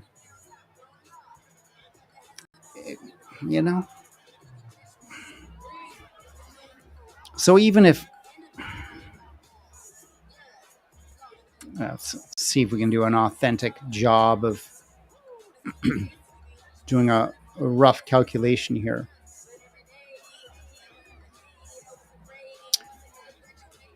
$2 million, 10%. Okay, so I'll put it this way. We've got about 2 million votes that have been cast. And Zoran Mamdani has 1,018,000 votes. Andrew Cuomo has 841,476 votes. So there are apparently 200,000, 10%, that's 11%, but just rough back of envelope calculations here. 2 million votes have been cast. 10% of 2 million is 200,000. If they all went to Andrew Cuomo, then he could win. They're not all going to go to Andrew Cuomo. He's winning in Staten Island. That's the only place he's winning. And 93% of those votes are in.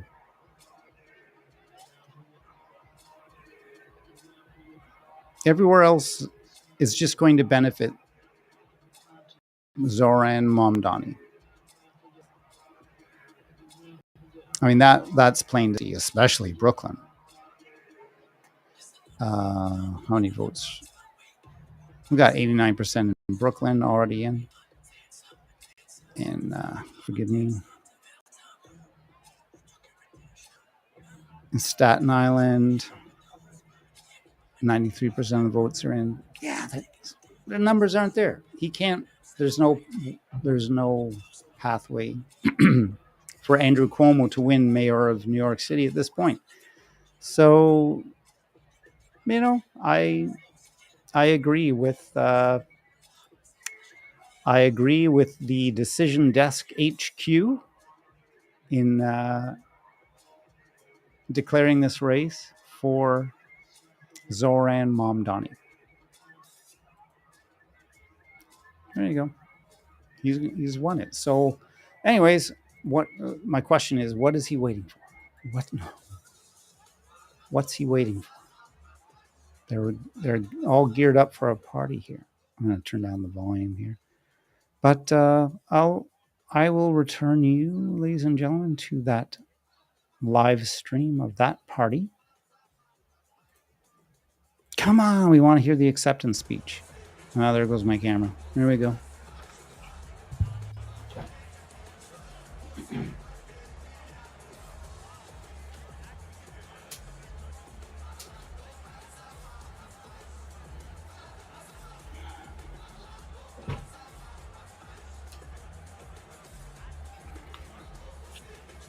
Gotta fix that.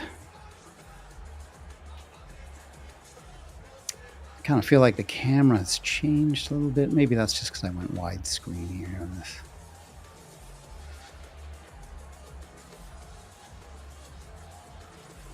Gee whiz, ladies and gentlemen.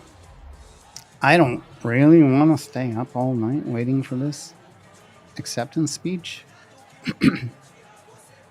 So, but I do want to share this moment with you.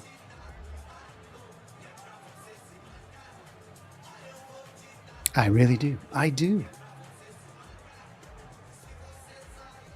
Tell you what, pop on in to the chat wherever you are.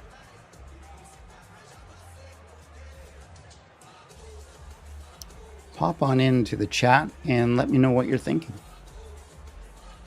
Oh. I see my camera's got this funny thing on my, it's focusing on my eye.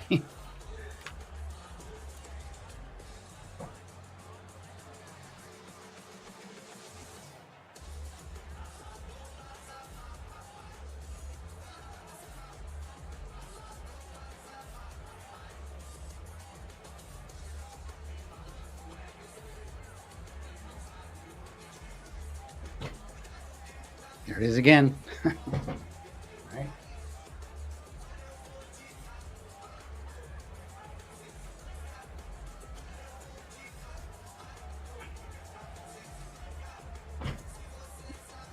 We've got little lines now. Grid lines or something. Okay.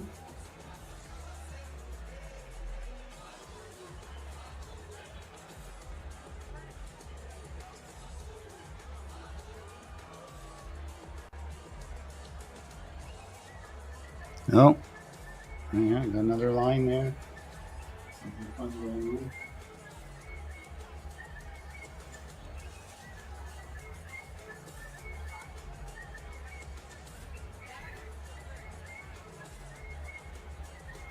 Grid lines. Now we've got grid lines.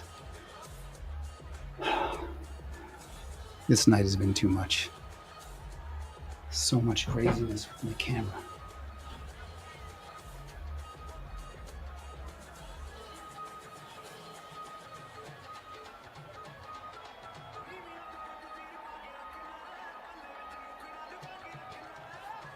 Let's see. What am I going to do here? Grid lines.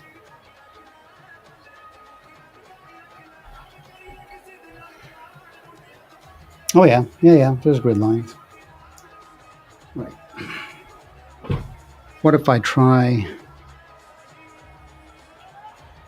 changing this to 4K link? And then, no, that doesn't change anything.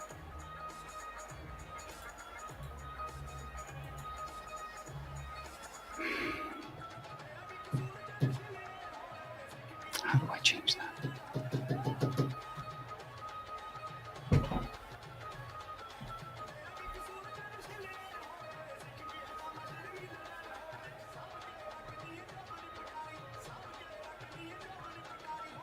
Grid lines, you see the grid line. Here's the grid line. Here's the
Where are the grid lines coming from?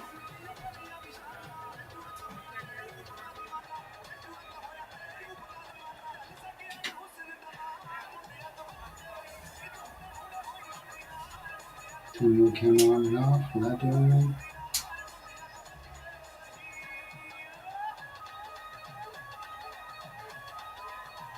Grid lines.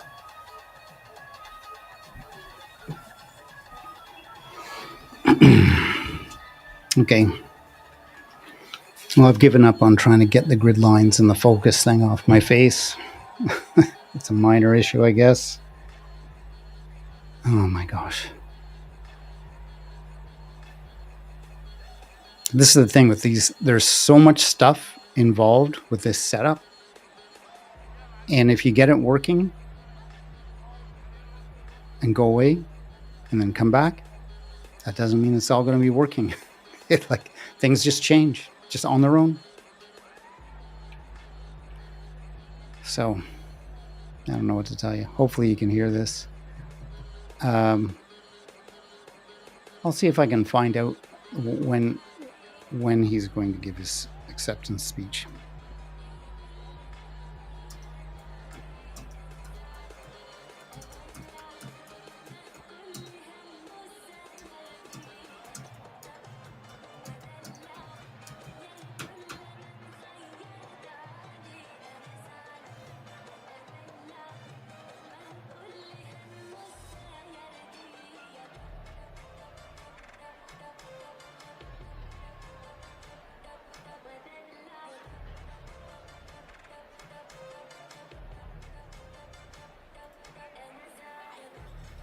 Truth is you're still in my head, not can't wait no longer.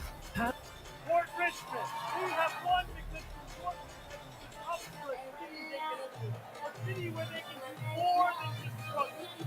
Where hard work is repaid with a stable life. Where rent stabilized apartments are actually stabilized. Where buses are fast and free. Where childcare doesn't cost more than CUNY. Where public safety is safe. Where the mayor will use their power to reject Donald Trump's fascism, to stop mass ICE agents from deporting our neighbors, to govern our city as a model for the Democratic Party. So I'm watching some speech here from Zoran Mamdani, but it says it's from June 24th, 2025. City government guarantees for each and every New Yorker. And when I think of hope, I think of the unprecedented coalition of New Yorkers that we have built. This is not my victory. This is ours. And when I look out at this room, that is what I see. Children who called parents, strangers who care about those they will never meet. A New York that believes in each other and in itself. Yeah, this is just a speech he gave when he celebrated his Democratic primary victory for New York City. I can introduce So what's he waiting for? Come on.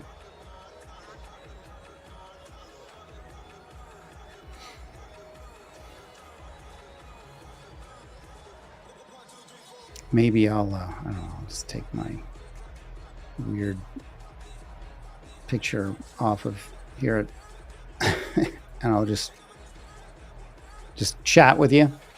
But yeah, leave me a comment, ladies and gentlemen. Let me know what you're thinking about this mayoral race victory and all the elections that took place tonight. They've all gone Democratic. Abigail Spanberger, Virginia governor. Mikey Sherrill, New Jersey governor. And those are there were two gubernatorial whatever races. What's that funny name? Mayoral races, I think. There's 8 of them, and I think 3. Oh, wait a minute. I'm hearing that the sound picked up, the applause picked up, and the cameras are going like crazy here, so maybe he's about to come out. But yeah, I was just saying that of the mayoral races, let's see, we've got Buffalo was partisan, and it went Democratic.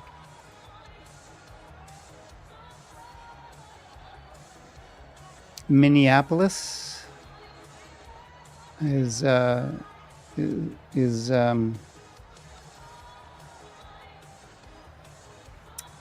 think that's the one I call like somewhat partisan, because I don't think there was in Minneapolis, I don't think there was a Republican candidate. Let's see. Yeah. All these independents and the socialist guy there, Socialist Workers Party, and like 7 Democratic candidates. Anyway, so I hesitate to call that. I would hesitate to call that a partisan race, if it only has one party, one of the 2 major parties running. But we've got New York, that's gone Democratic. We've got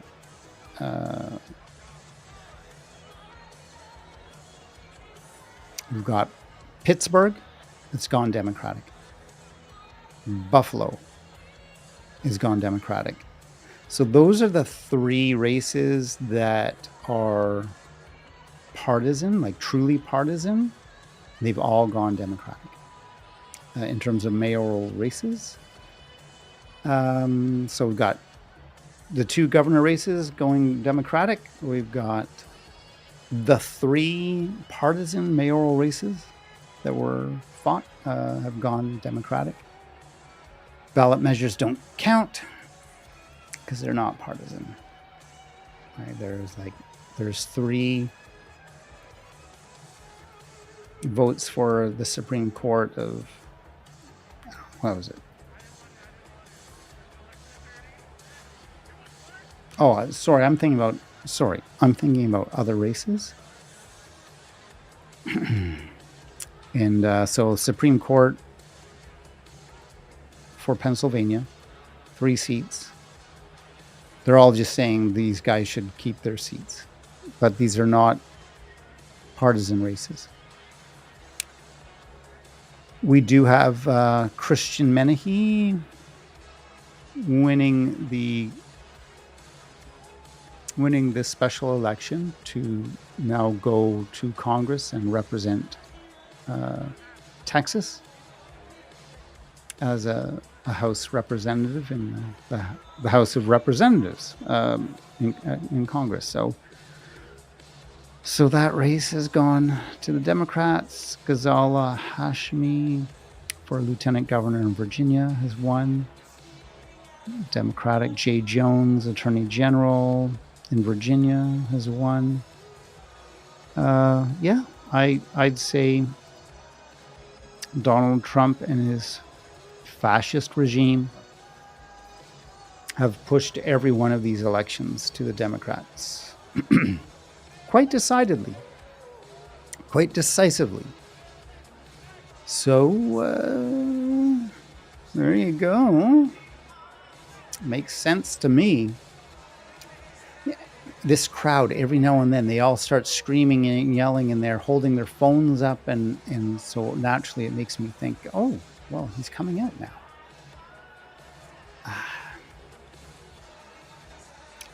But I got to tell you, ladies and gentlemen, I've been on this kick lately where I'm trying to get more sleep. So I don't know if I'm gonna wait around all night for Zoran to come on out. I don't understand why he's not coming out. Now, if this was earlier in the day, I'd be just hanging out with you. I'd just make myself a cup of tea, whatever. I'd be fine with that. But it's getting late. You know what I'm saying? And I don't want to kind of wreck my day tomorrow by starting it off tired and all that stuff. So,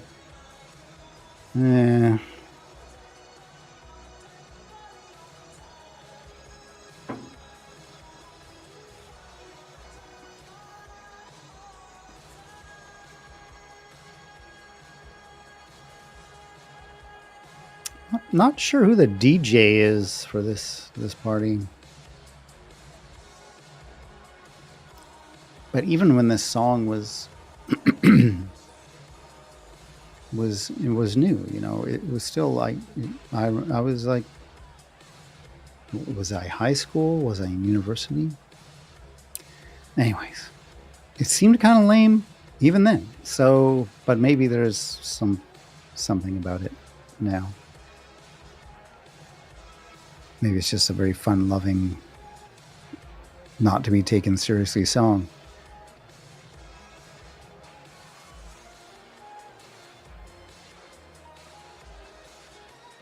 So at what point do I call it? At what point do I just say, I'm not going to wait?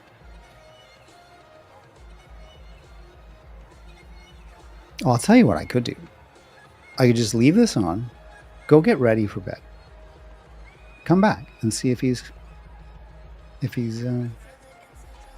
giving his speech. Because this will be exciting. I got to tell you. I think I lost a viewer with that suggestion. I'm gonna go get ready for bed, and then I'll come back. Anyways, I'll be back.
right. You a celebrity overnight. You gon' fail, you take that path. Feel the lights, you break the back.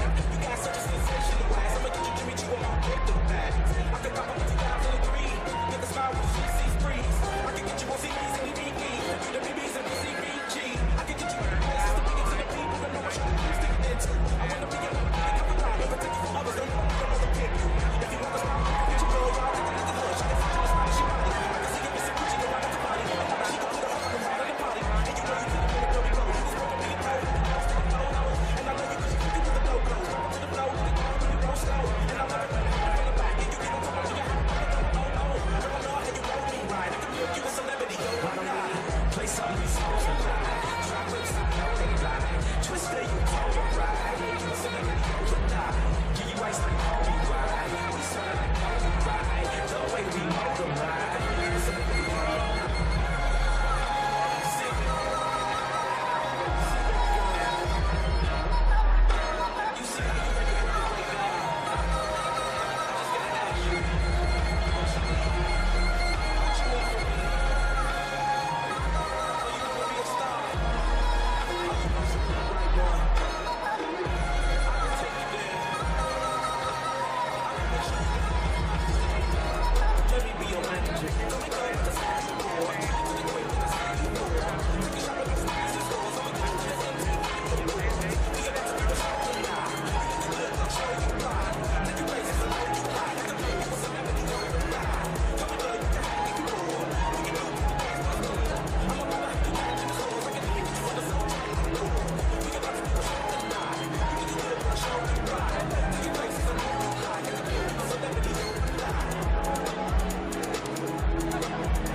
I think this is it, ladies and gentlemen.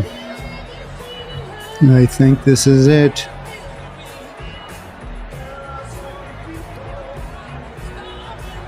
I am ready for bed.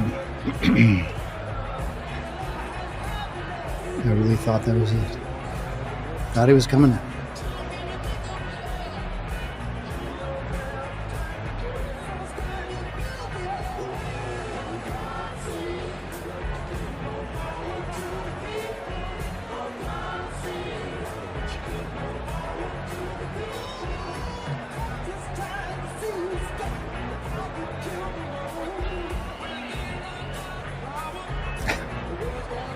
Camera focusing on me here.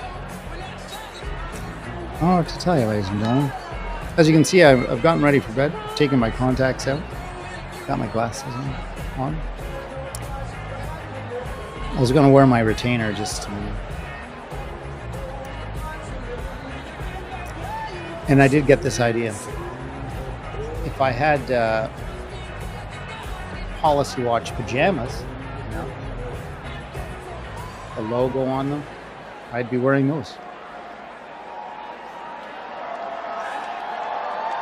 I've heard this clapping before. I'll believe it when I see it.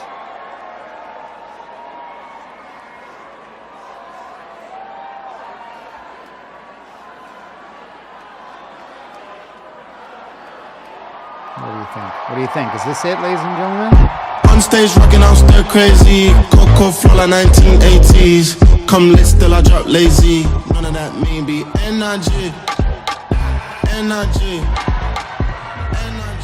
Good evening, New York. Thank you so much for joining us this evening and for making this event possible. Before I begin, let's give a big thank you to the venue staff who have made this night such a celebration. Now, Zoran is about to join us on stage, but before he does, I want to say a few quick words of reflection and thanks and introduce a very special member of our team. So first, let's hear a round of applause for our day one endorsers, those who helped build this movement into what it's become. New York City DSA.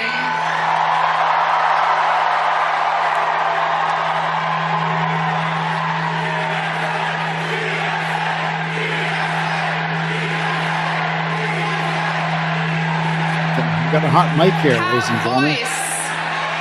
Drum Beats. New York Communities for Change. And Jewish Voice for Peace Action. And please give it up for our friends at the New York Working Families Party who have been such a leader in our long fight for an affordable, livable city. Now, do we have labor in the house? Throughout this campaign, right here. we have stood shoulder to shoulder with our brothers and sisters in organized labor at 1 a.m. in Queens, at 4 p.m. in Manhattan, at 6 a.m. in Brooklyn, at every time of day and night in every corner of the city, and we are so grateful for your Take it easy on the partnership. camera, boys. And we are so proud to be backed by dozens of elected leaders, from the local to the state to the federal level. And we know that the relationships that we have built will only deepen from City Hall as we work together to transform New York into a city where every person can live a dignified life. That's not my mic, ladies and gentlemen. That's hers. I also want to thank our incredible campaign staff. You have sacrificed your social lives and your sleep schedules, and you have given so much to this movement. And then when Cuomo decided to get back into the race, you dug deep and gave more. I have been so honored to work with you, learn from you, and support you as you have faced unprecedented scrutiny and at times ugliness and threats from our opponents. You have built a historic campaign, so please give them all a round of applause.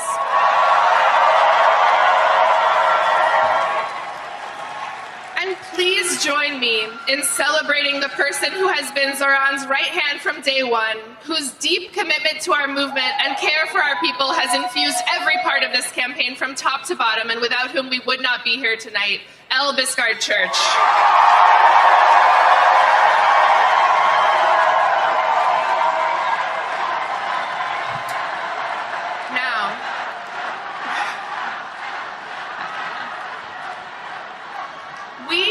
All been inspired by Zoran as a candidate, but I also want to speak to his strength as a person. He has led our team and this movement with grace, curiosity, good humor, and thoughtfulness. And this race has been difficult. He has been the subject of attacks and threats, but he has truly risen above it all to give us hope. So please join me in giving Zoran, our friend, a round of applause.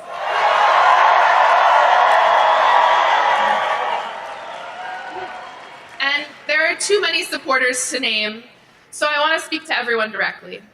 Please raise your hand if you have given to this campaign, whether that is time, labor, knocking a door, hosting an event, creating art. And if you are one of the this is beautiful. And if you are one of the tens of thousands of people who contributed but cannot be with us tonight, this is for you as well. You have made history. You set unreachable goals and then exceeded them. You believed in this city and believed in each other. And you achieved something that people will speak of for decades to come. You led with kindness and compassion. And most importantly, during a time of despair and rising fascism, you decided to fight for someone that you don't know. So thank you.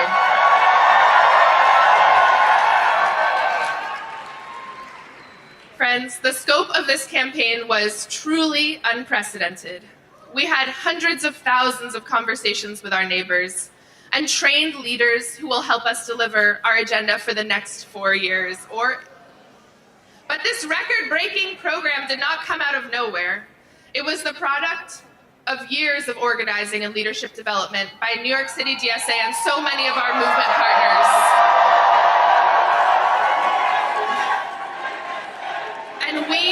And we were so fortunate to be led on this campaign by someone who has been a part of this work from the beginning.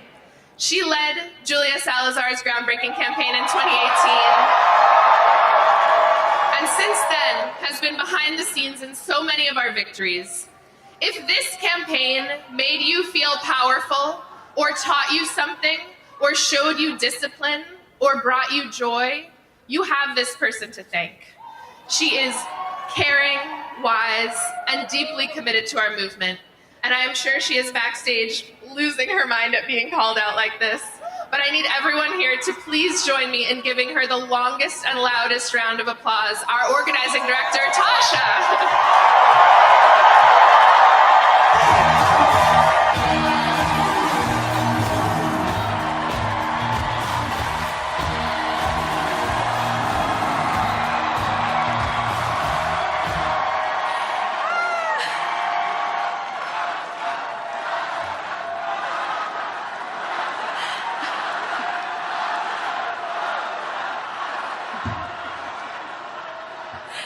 Thank you. This is very exciting. Thank you, everyone. I'm Tasha, and I've had the honor of being the field director on this campaign. I first crossed paths with Zoran in 2017 on a city council campaign for Khader El-Yateem in Bay Ridge. Zoran was a paid canvas manager, and I was volunteering on the campaign as a member of New York City Democratic Socialists of America.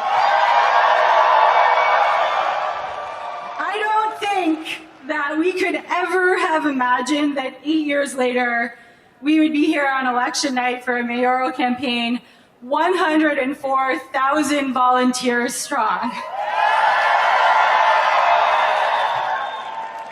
104,000 volunteers. We love numbers, we love metrics, but I want to talk first about what's behind those numbers.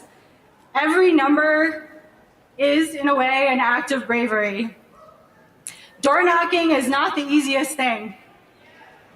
For many, including myself, it takes a moment of bravery at the beginning, asking a stranger something about their lives and sharing something about yours. Sharing what you want to see in the world, it can be daunting. Thousands of people did it. And every time, every volunteer went to a door and talked to a stranger, they offered their vision to that stranger and invited that stranger to be a part of shaping their vision. We love strangers. Every door knock and every phone call is a statement of belief that politics is for all of us. This campaign and this city is all of ours to shape. I also want to say something about field leads.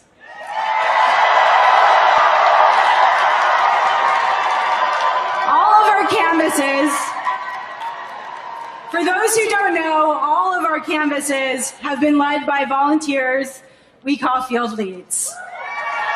Many of them are here.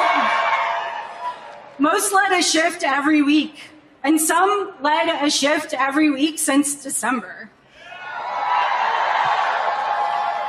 And every time they led a canvass, and they were the ones welcoming new volunteers into our movement.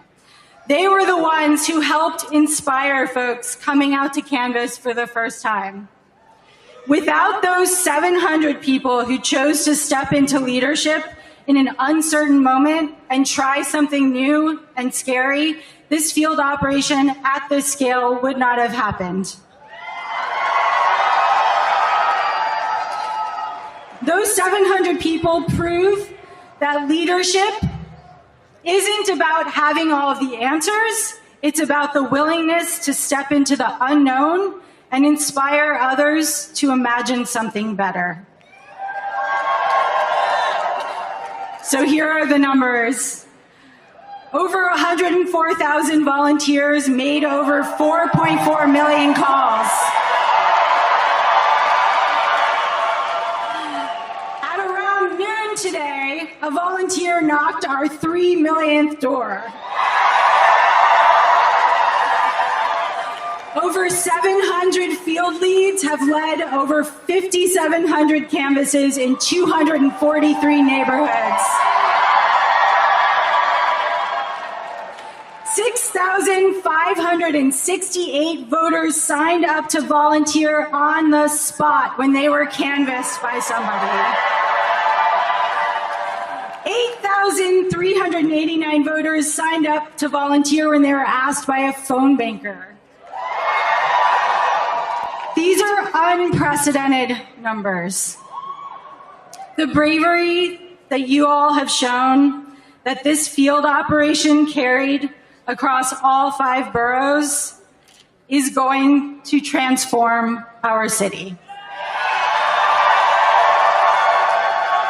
What all 100,400 of us have accomplished has rewritten the possibilities of mass democratic action. And it doesn't stop tonight.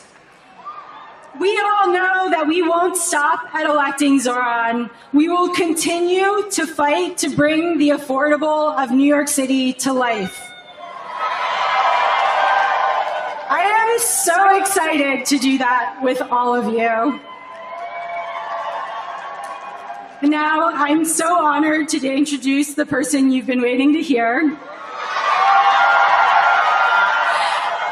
It's about time. To bring about change in New York City that it so urgently needs. He's been a friend, and he is the next mayor of the greatest city on earth, Zoran Mamdani.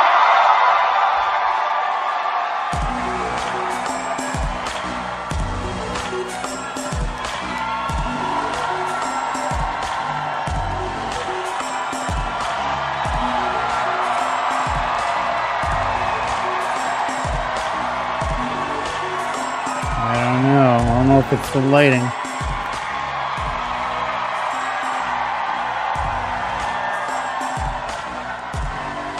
Did he shaved his beard lately? I don't know if that was a wise choice.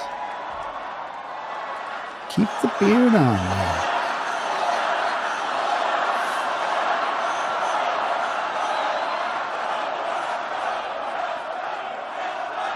You gotta keep that beard. Let's hear what the man has to say. Thank you, my friends.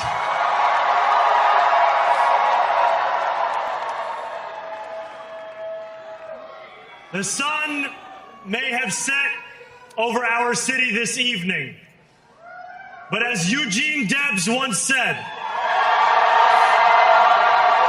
I can see the dawn of a better day for humanity.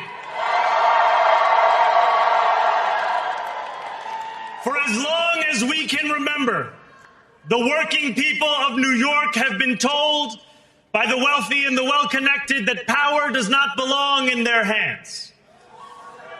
Fingers bruised from lifting boxes on the warehouse floor, palms calloused from delivery bike handlebars, knuckles scarred with kitchen burns. These are not hands that have been allowed to hold power. And yet, over the last 12 months, you have dared to reach for something greater. Tonight, against all odds, we have grasped it. The future is in our hands. My friends, we have toppled a political dynasty. It's true. It's true. It's quite amazing. An amazing feat. I wish Andrew Cuomo only the best in private life. But let tonight be the final time I utter his name. As we turn the page on a politics that abandons the many and answers only to the few. Oh, yeah. Well said. New York, tonight you have delivered a mandate for change. A mandate for a new kind of politics. A mandate for a city we can afford. And a mandate for a government that delivers exactly that. On January 1st, I will be sworn in as the mayor of New York City.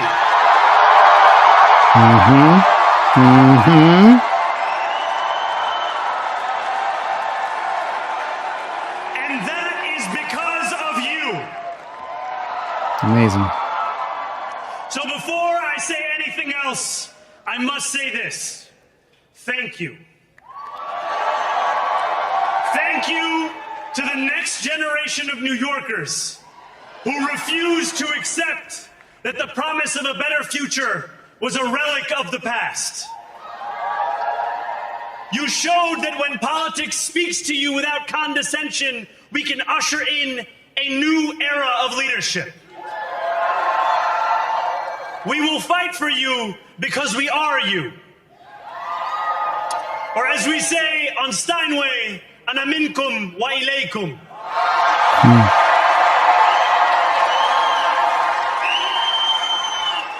Thank you to those so often forgotten by the politics of our city who made this movement their own. I speak of Yemeni bodega owners and Mexican abuelas, Senegalese taxi drivers and Uzbek nurses, Trinidadian line cooks and Ethiopian aunties. Yes, aunties. To every New Yorker in Kensington and Midland and Hunts Point, know this. This city is your city, and this democracy is yours too.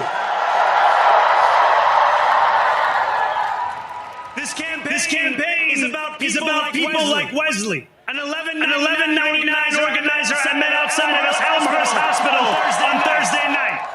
A New Yorker who lives elsewhere. Who commutes 2 hours each way from Pennsylvania because rent is too expensive in this city. It's about people like the woman I met on the BX33 years ago who said to me, I used to love New York, but now it's just where I live.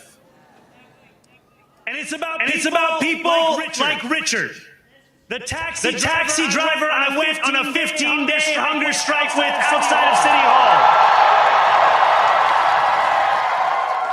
who still has to drive his 7 days a week. My brother, we are in City Hall now.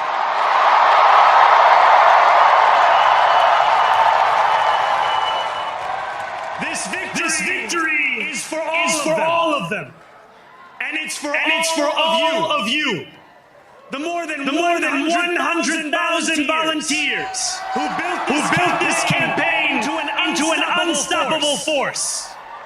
Because of you, we will make this city one that working people can love and live in again.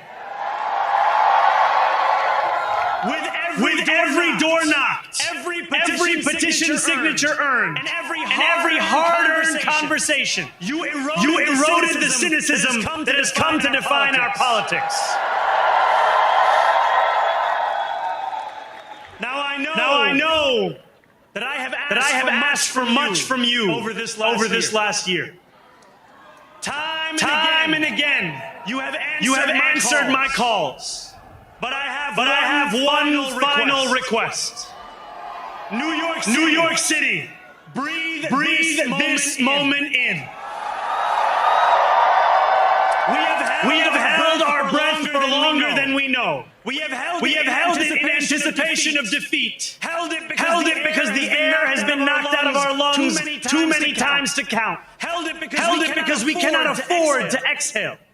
Thanks to all of those who sacrificed so much, we are breathing in the air of a city that has been reborn.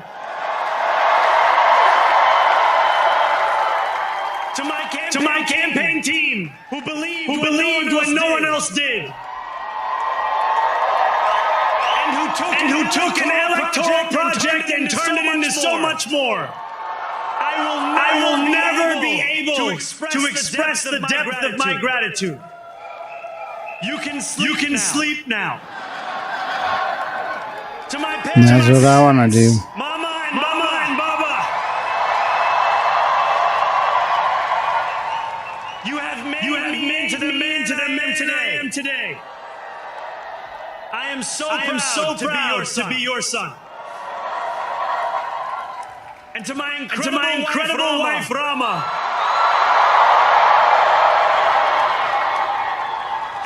Hayati. There is no one I would rather have by my side in this moment and in every moment. To every New Yorker, whether you voted for me, for one of my opponents, or felt too disappointed by politics to vote at all. Thank you for the opportunity to prove myself worthy of your trust. I will wake each morning with a singular purpose. To make this city better for you than it was the day before. There are many who thought this day would never come.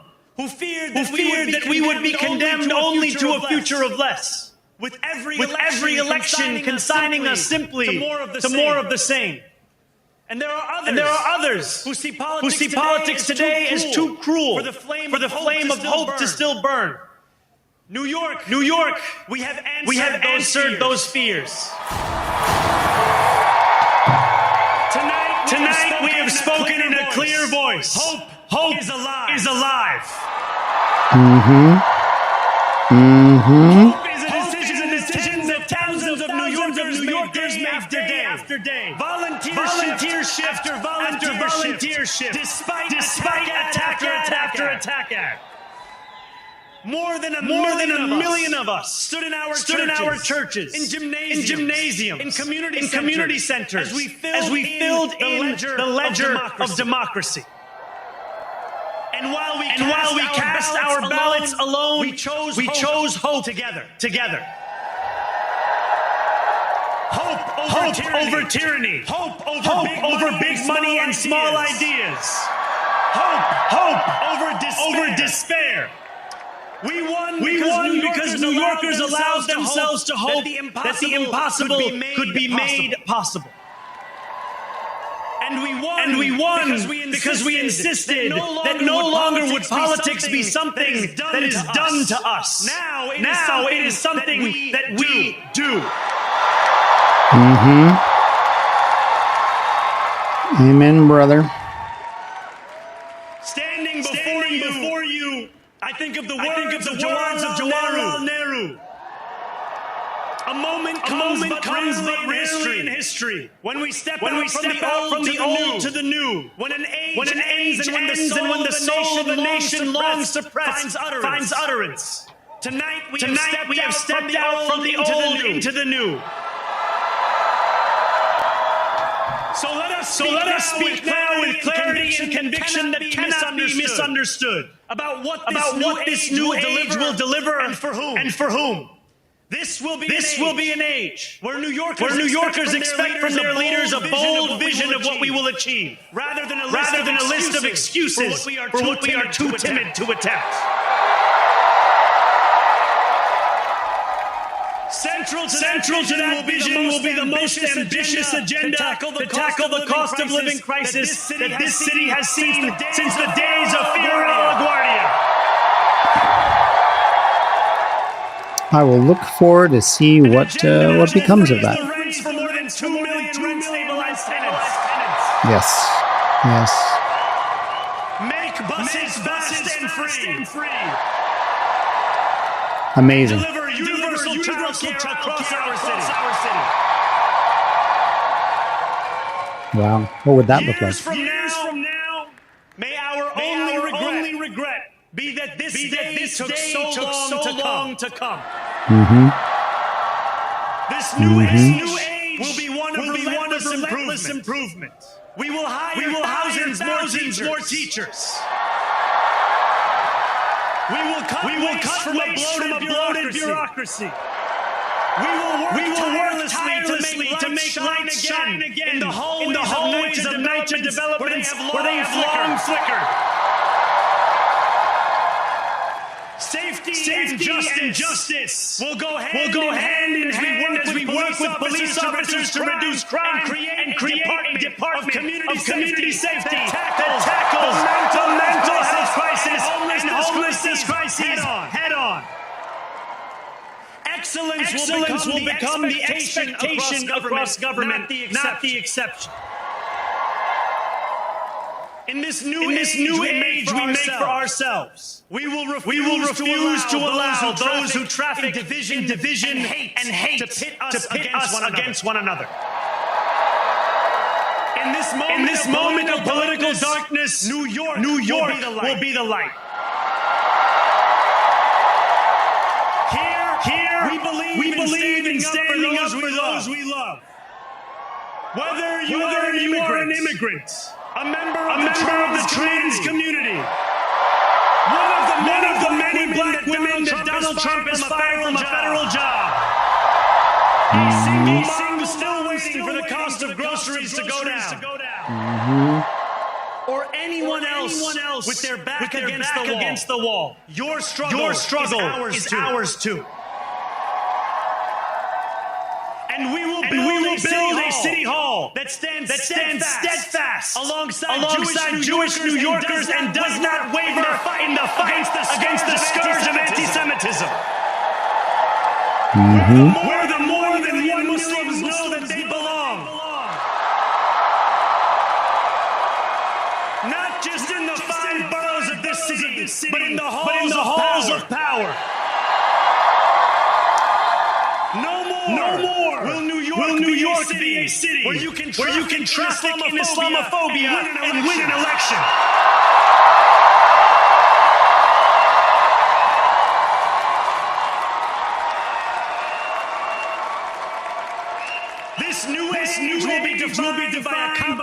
and the compassion that have too long been placed at odds with one another. We will prove that there is no problem too large for government to solve and no concern too small for it to care about. For years, those in City Hall have only helped those who can help them.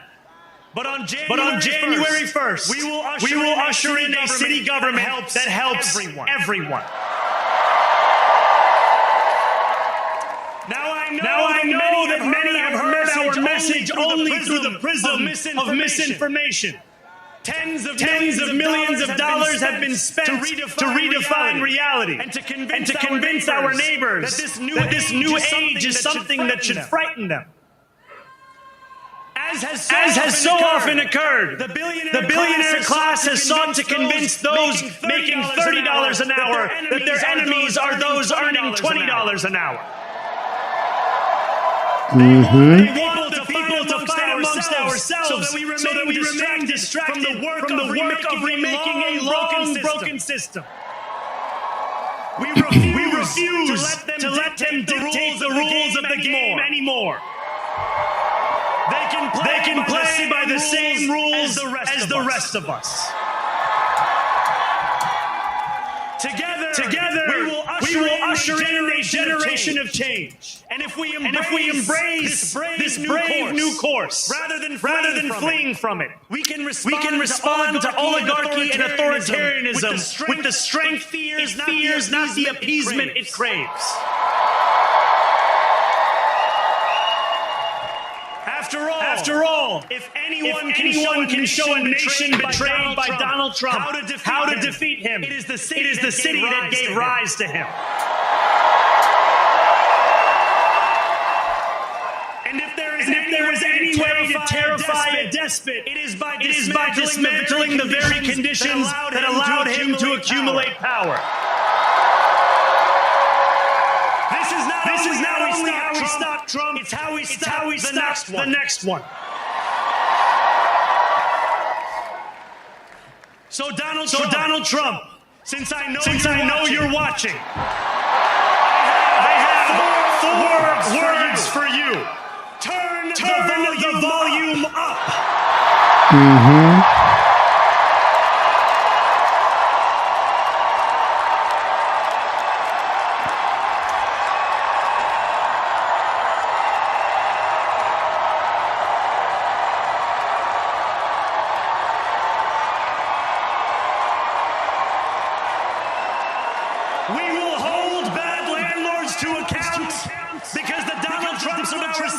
have grown far too comfortable taking advantage of their tenants.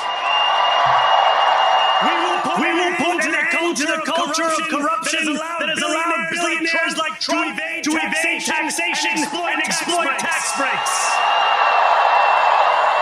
We will stand alongside unions and labor protections because we know, just as Donald Trump does, that when working people have ironclad rights, the bosses who seek to extort them become very small indeed. New York will remain a city of immigrants, a city built by immigrants, powered by immigrants, and as of tonight, led by an immigrant. Mm-hmm. It will indeed. Well done, good sir. Well done. So hear me, President Trump, when I say this. To get to any of us, you will have to get through all of us. Yeah. Nice. When we enter City Hall in 58 days, expectations will be high. We will meet them. A great New Yorker once said that while you campaign in poetry, you govern in prose. If that must be true, let the prose we write still rhyme and let us build a shining city for all. And we must chart a new path, as bold as the one we have already traveled. After all, the conventional wisdom would tell you that I am far from the perfect candidate. I am young, despite my best efforts to grow older. I am Muslim. I am a democratic socialist. And most damning of all, I refuse to apologize for any of this. And yet, if tonight teaches us anything, it is that convention has held us back. We have bowed at the altar of caution, and we have paid a mighty price. Too many working people cannot recognize themselves in our party. And too many among us have turned to the right for answers to why they've been left behind. We will leave mediocrity in our past. No longer will we have to open a history book for proof that Democrats can dare to be great. Our greatness will be anything but abstract. It will be felt by every rent-stabilized tenant who wakes up on the first of every month. Knowing the amount they're going to pay hasn't soared since the month before. It will be felt by each grandparent who can afford to stay in the home they have worked for. And whose grandchildren live nearby because the cost of childcare didn't send them to Long Island. It will be felt by the single mother who is safe on her commute and whose bus runs fast enough that she doesn't have to rush school drop-off to make it to work on time. And it will be felt when New Yorkers open their newspapers in the morning and read headlines of success, not scandal. Most of all, it will be felt by each New Yorker when the city they love finally loves them back. Together, New York, we're going to freeze the. Together, New York, we're going to make buses faster. Together, New York, we're going to deliver universal. Let the words we've spoken together, the dreams we've dreamt together, become the agenda we deliver together.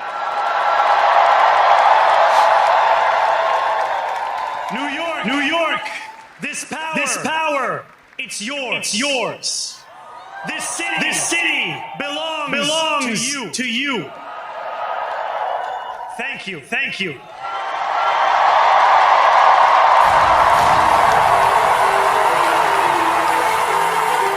And then there you go, ladies and gentlemen. There it is. Every partisan race tonight was won by the Democrats, including Zohran Mamdani, now the mayor-elect of New York City. I really look forward to seeing how he delivers on that platform that he ran on, because that will be the template, ladies and gentlemen. That will be the template for the rest of the United States to, at the very least, to aspire to. Wow. There's a happy family. All right, so, ladies and gentlemen, thank you so much for tuning in, joining me tonight.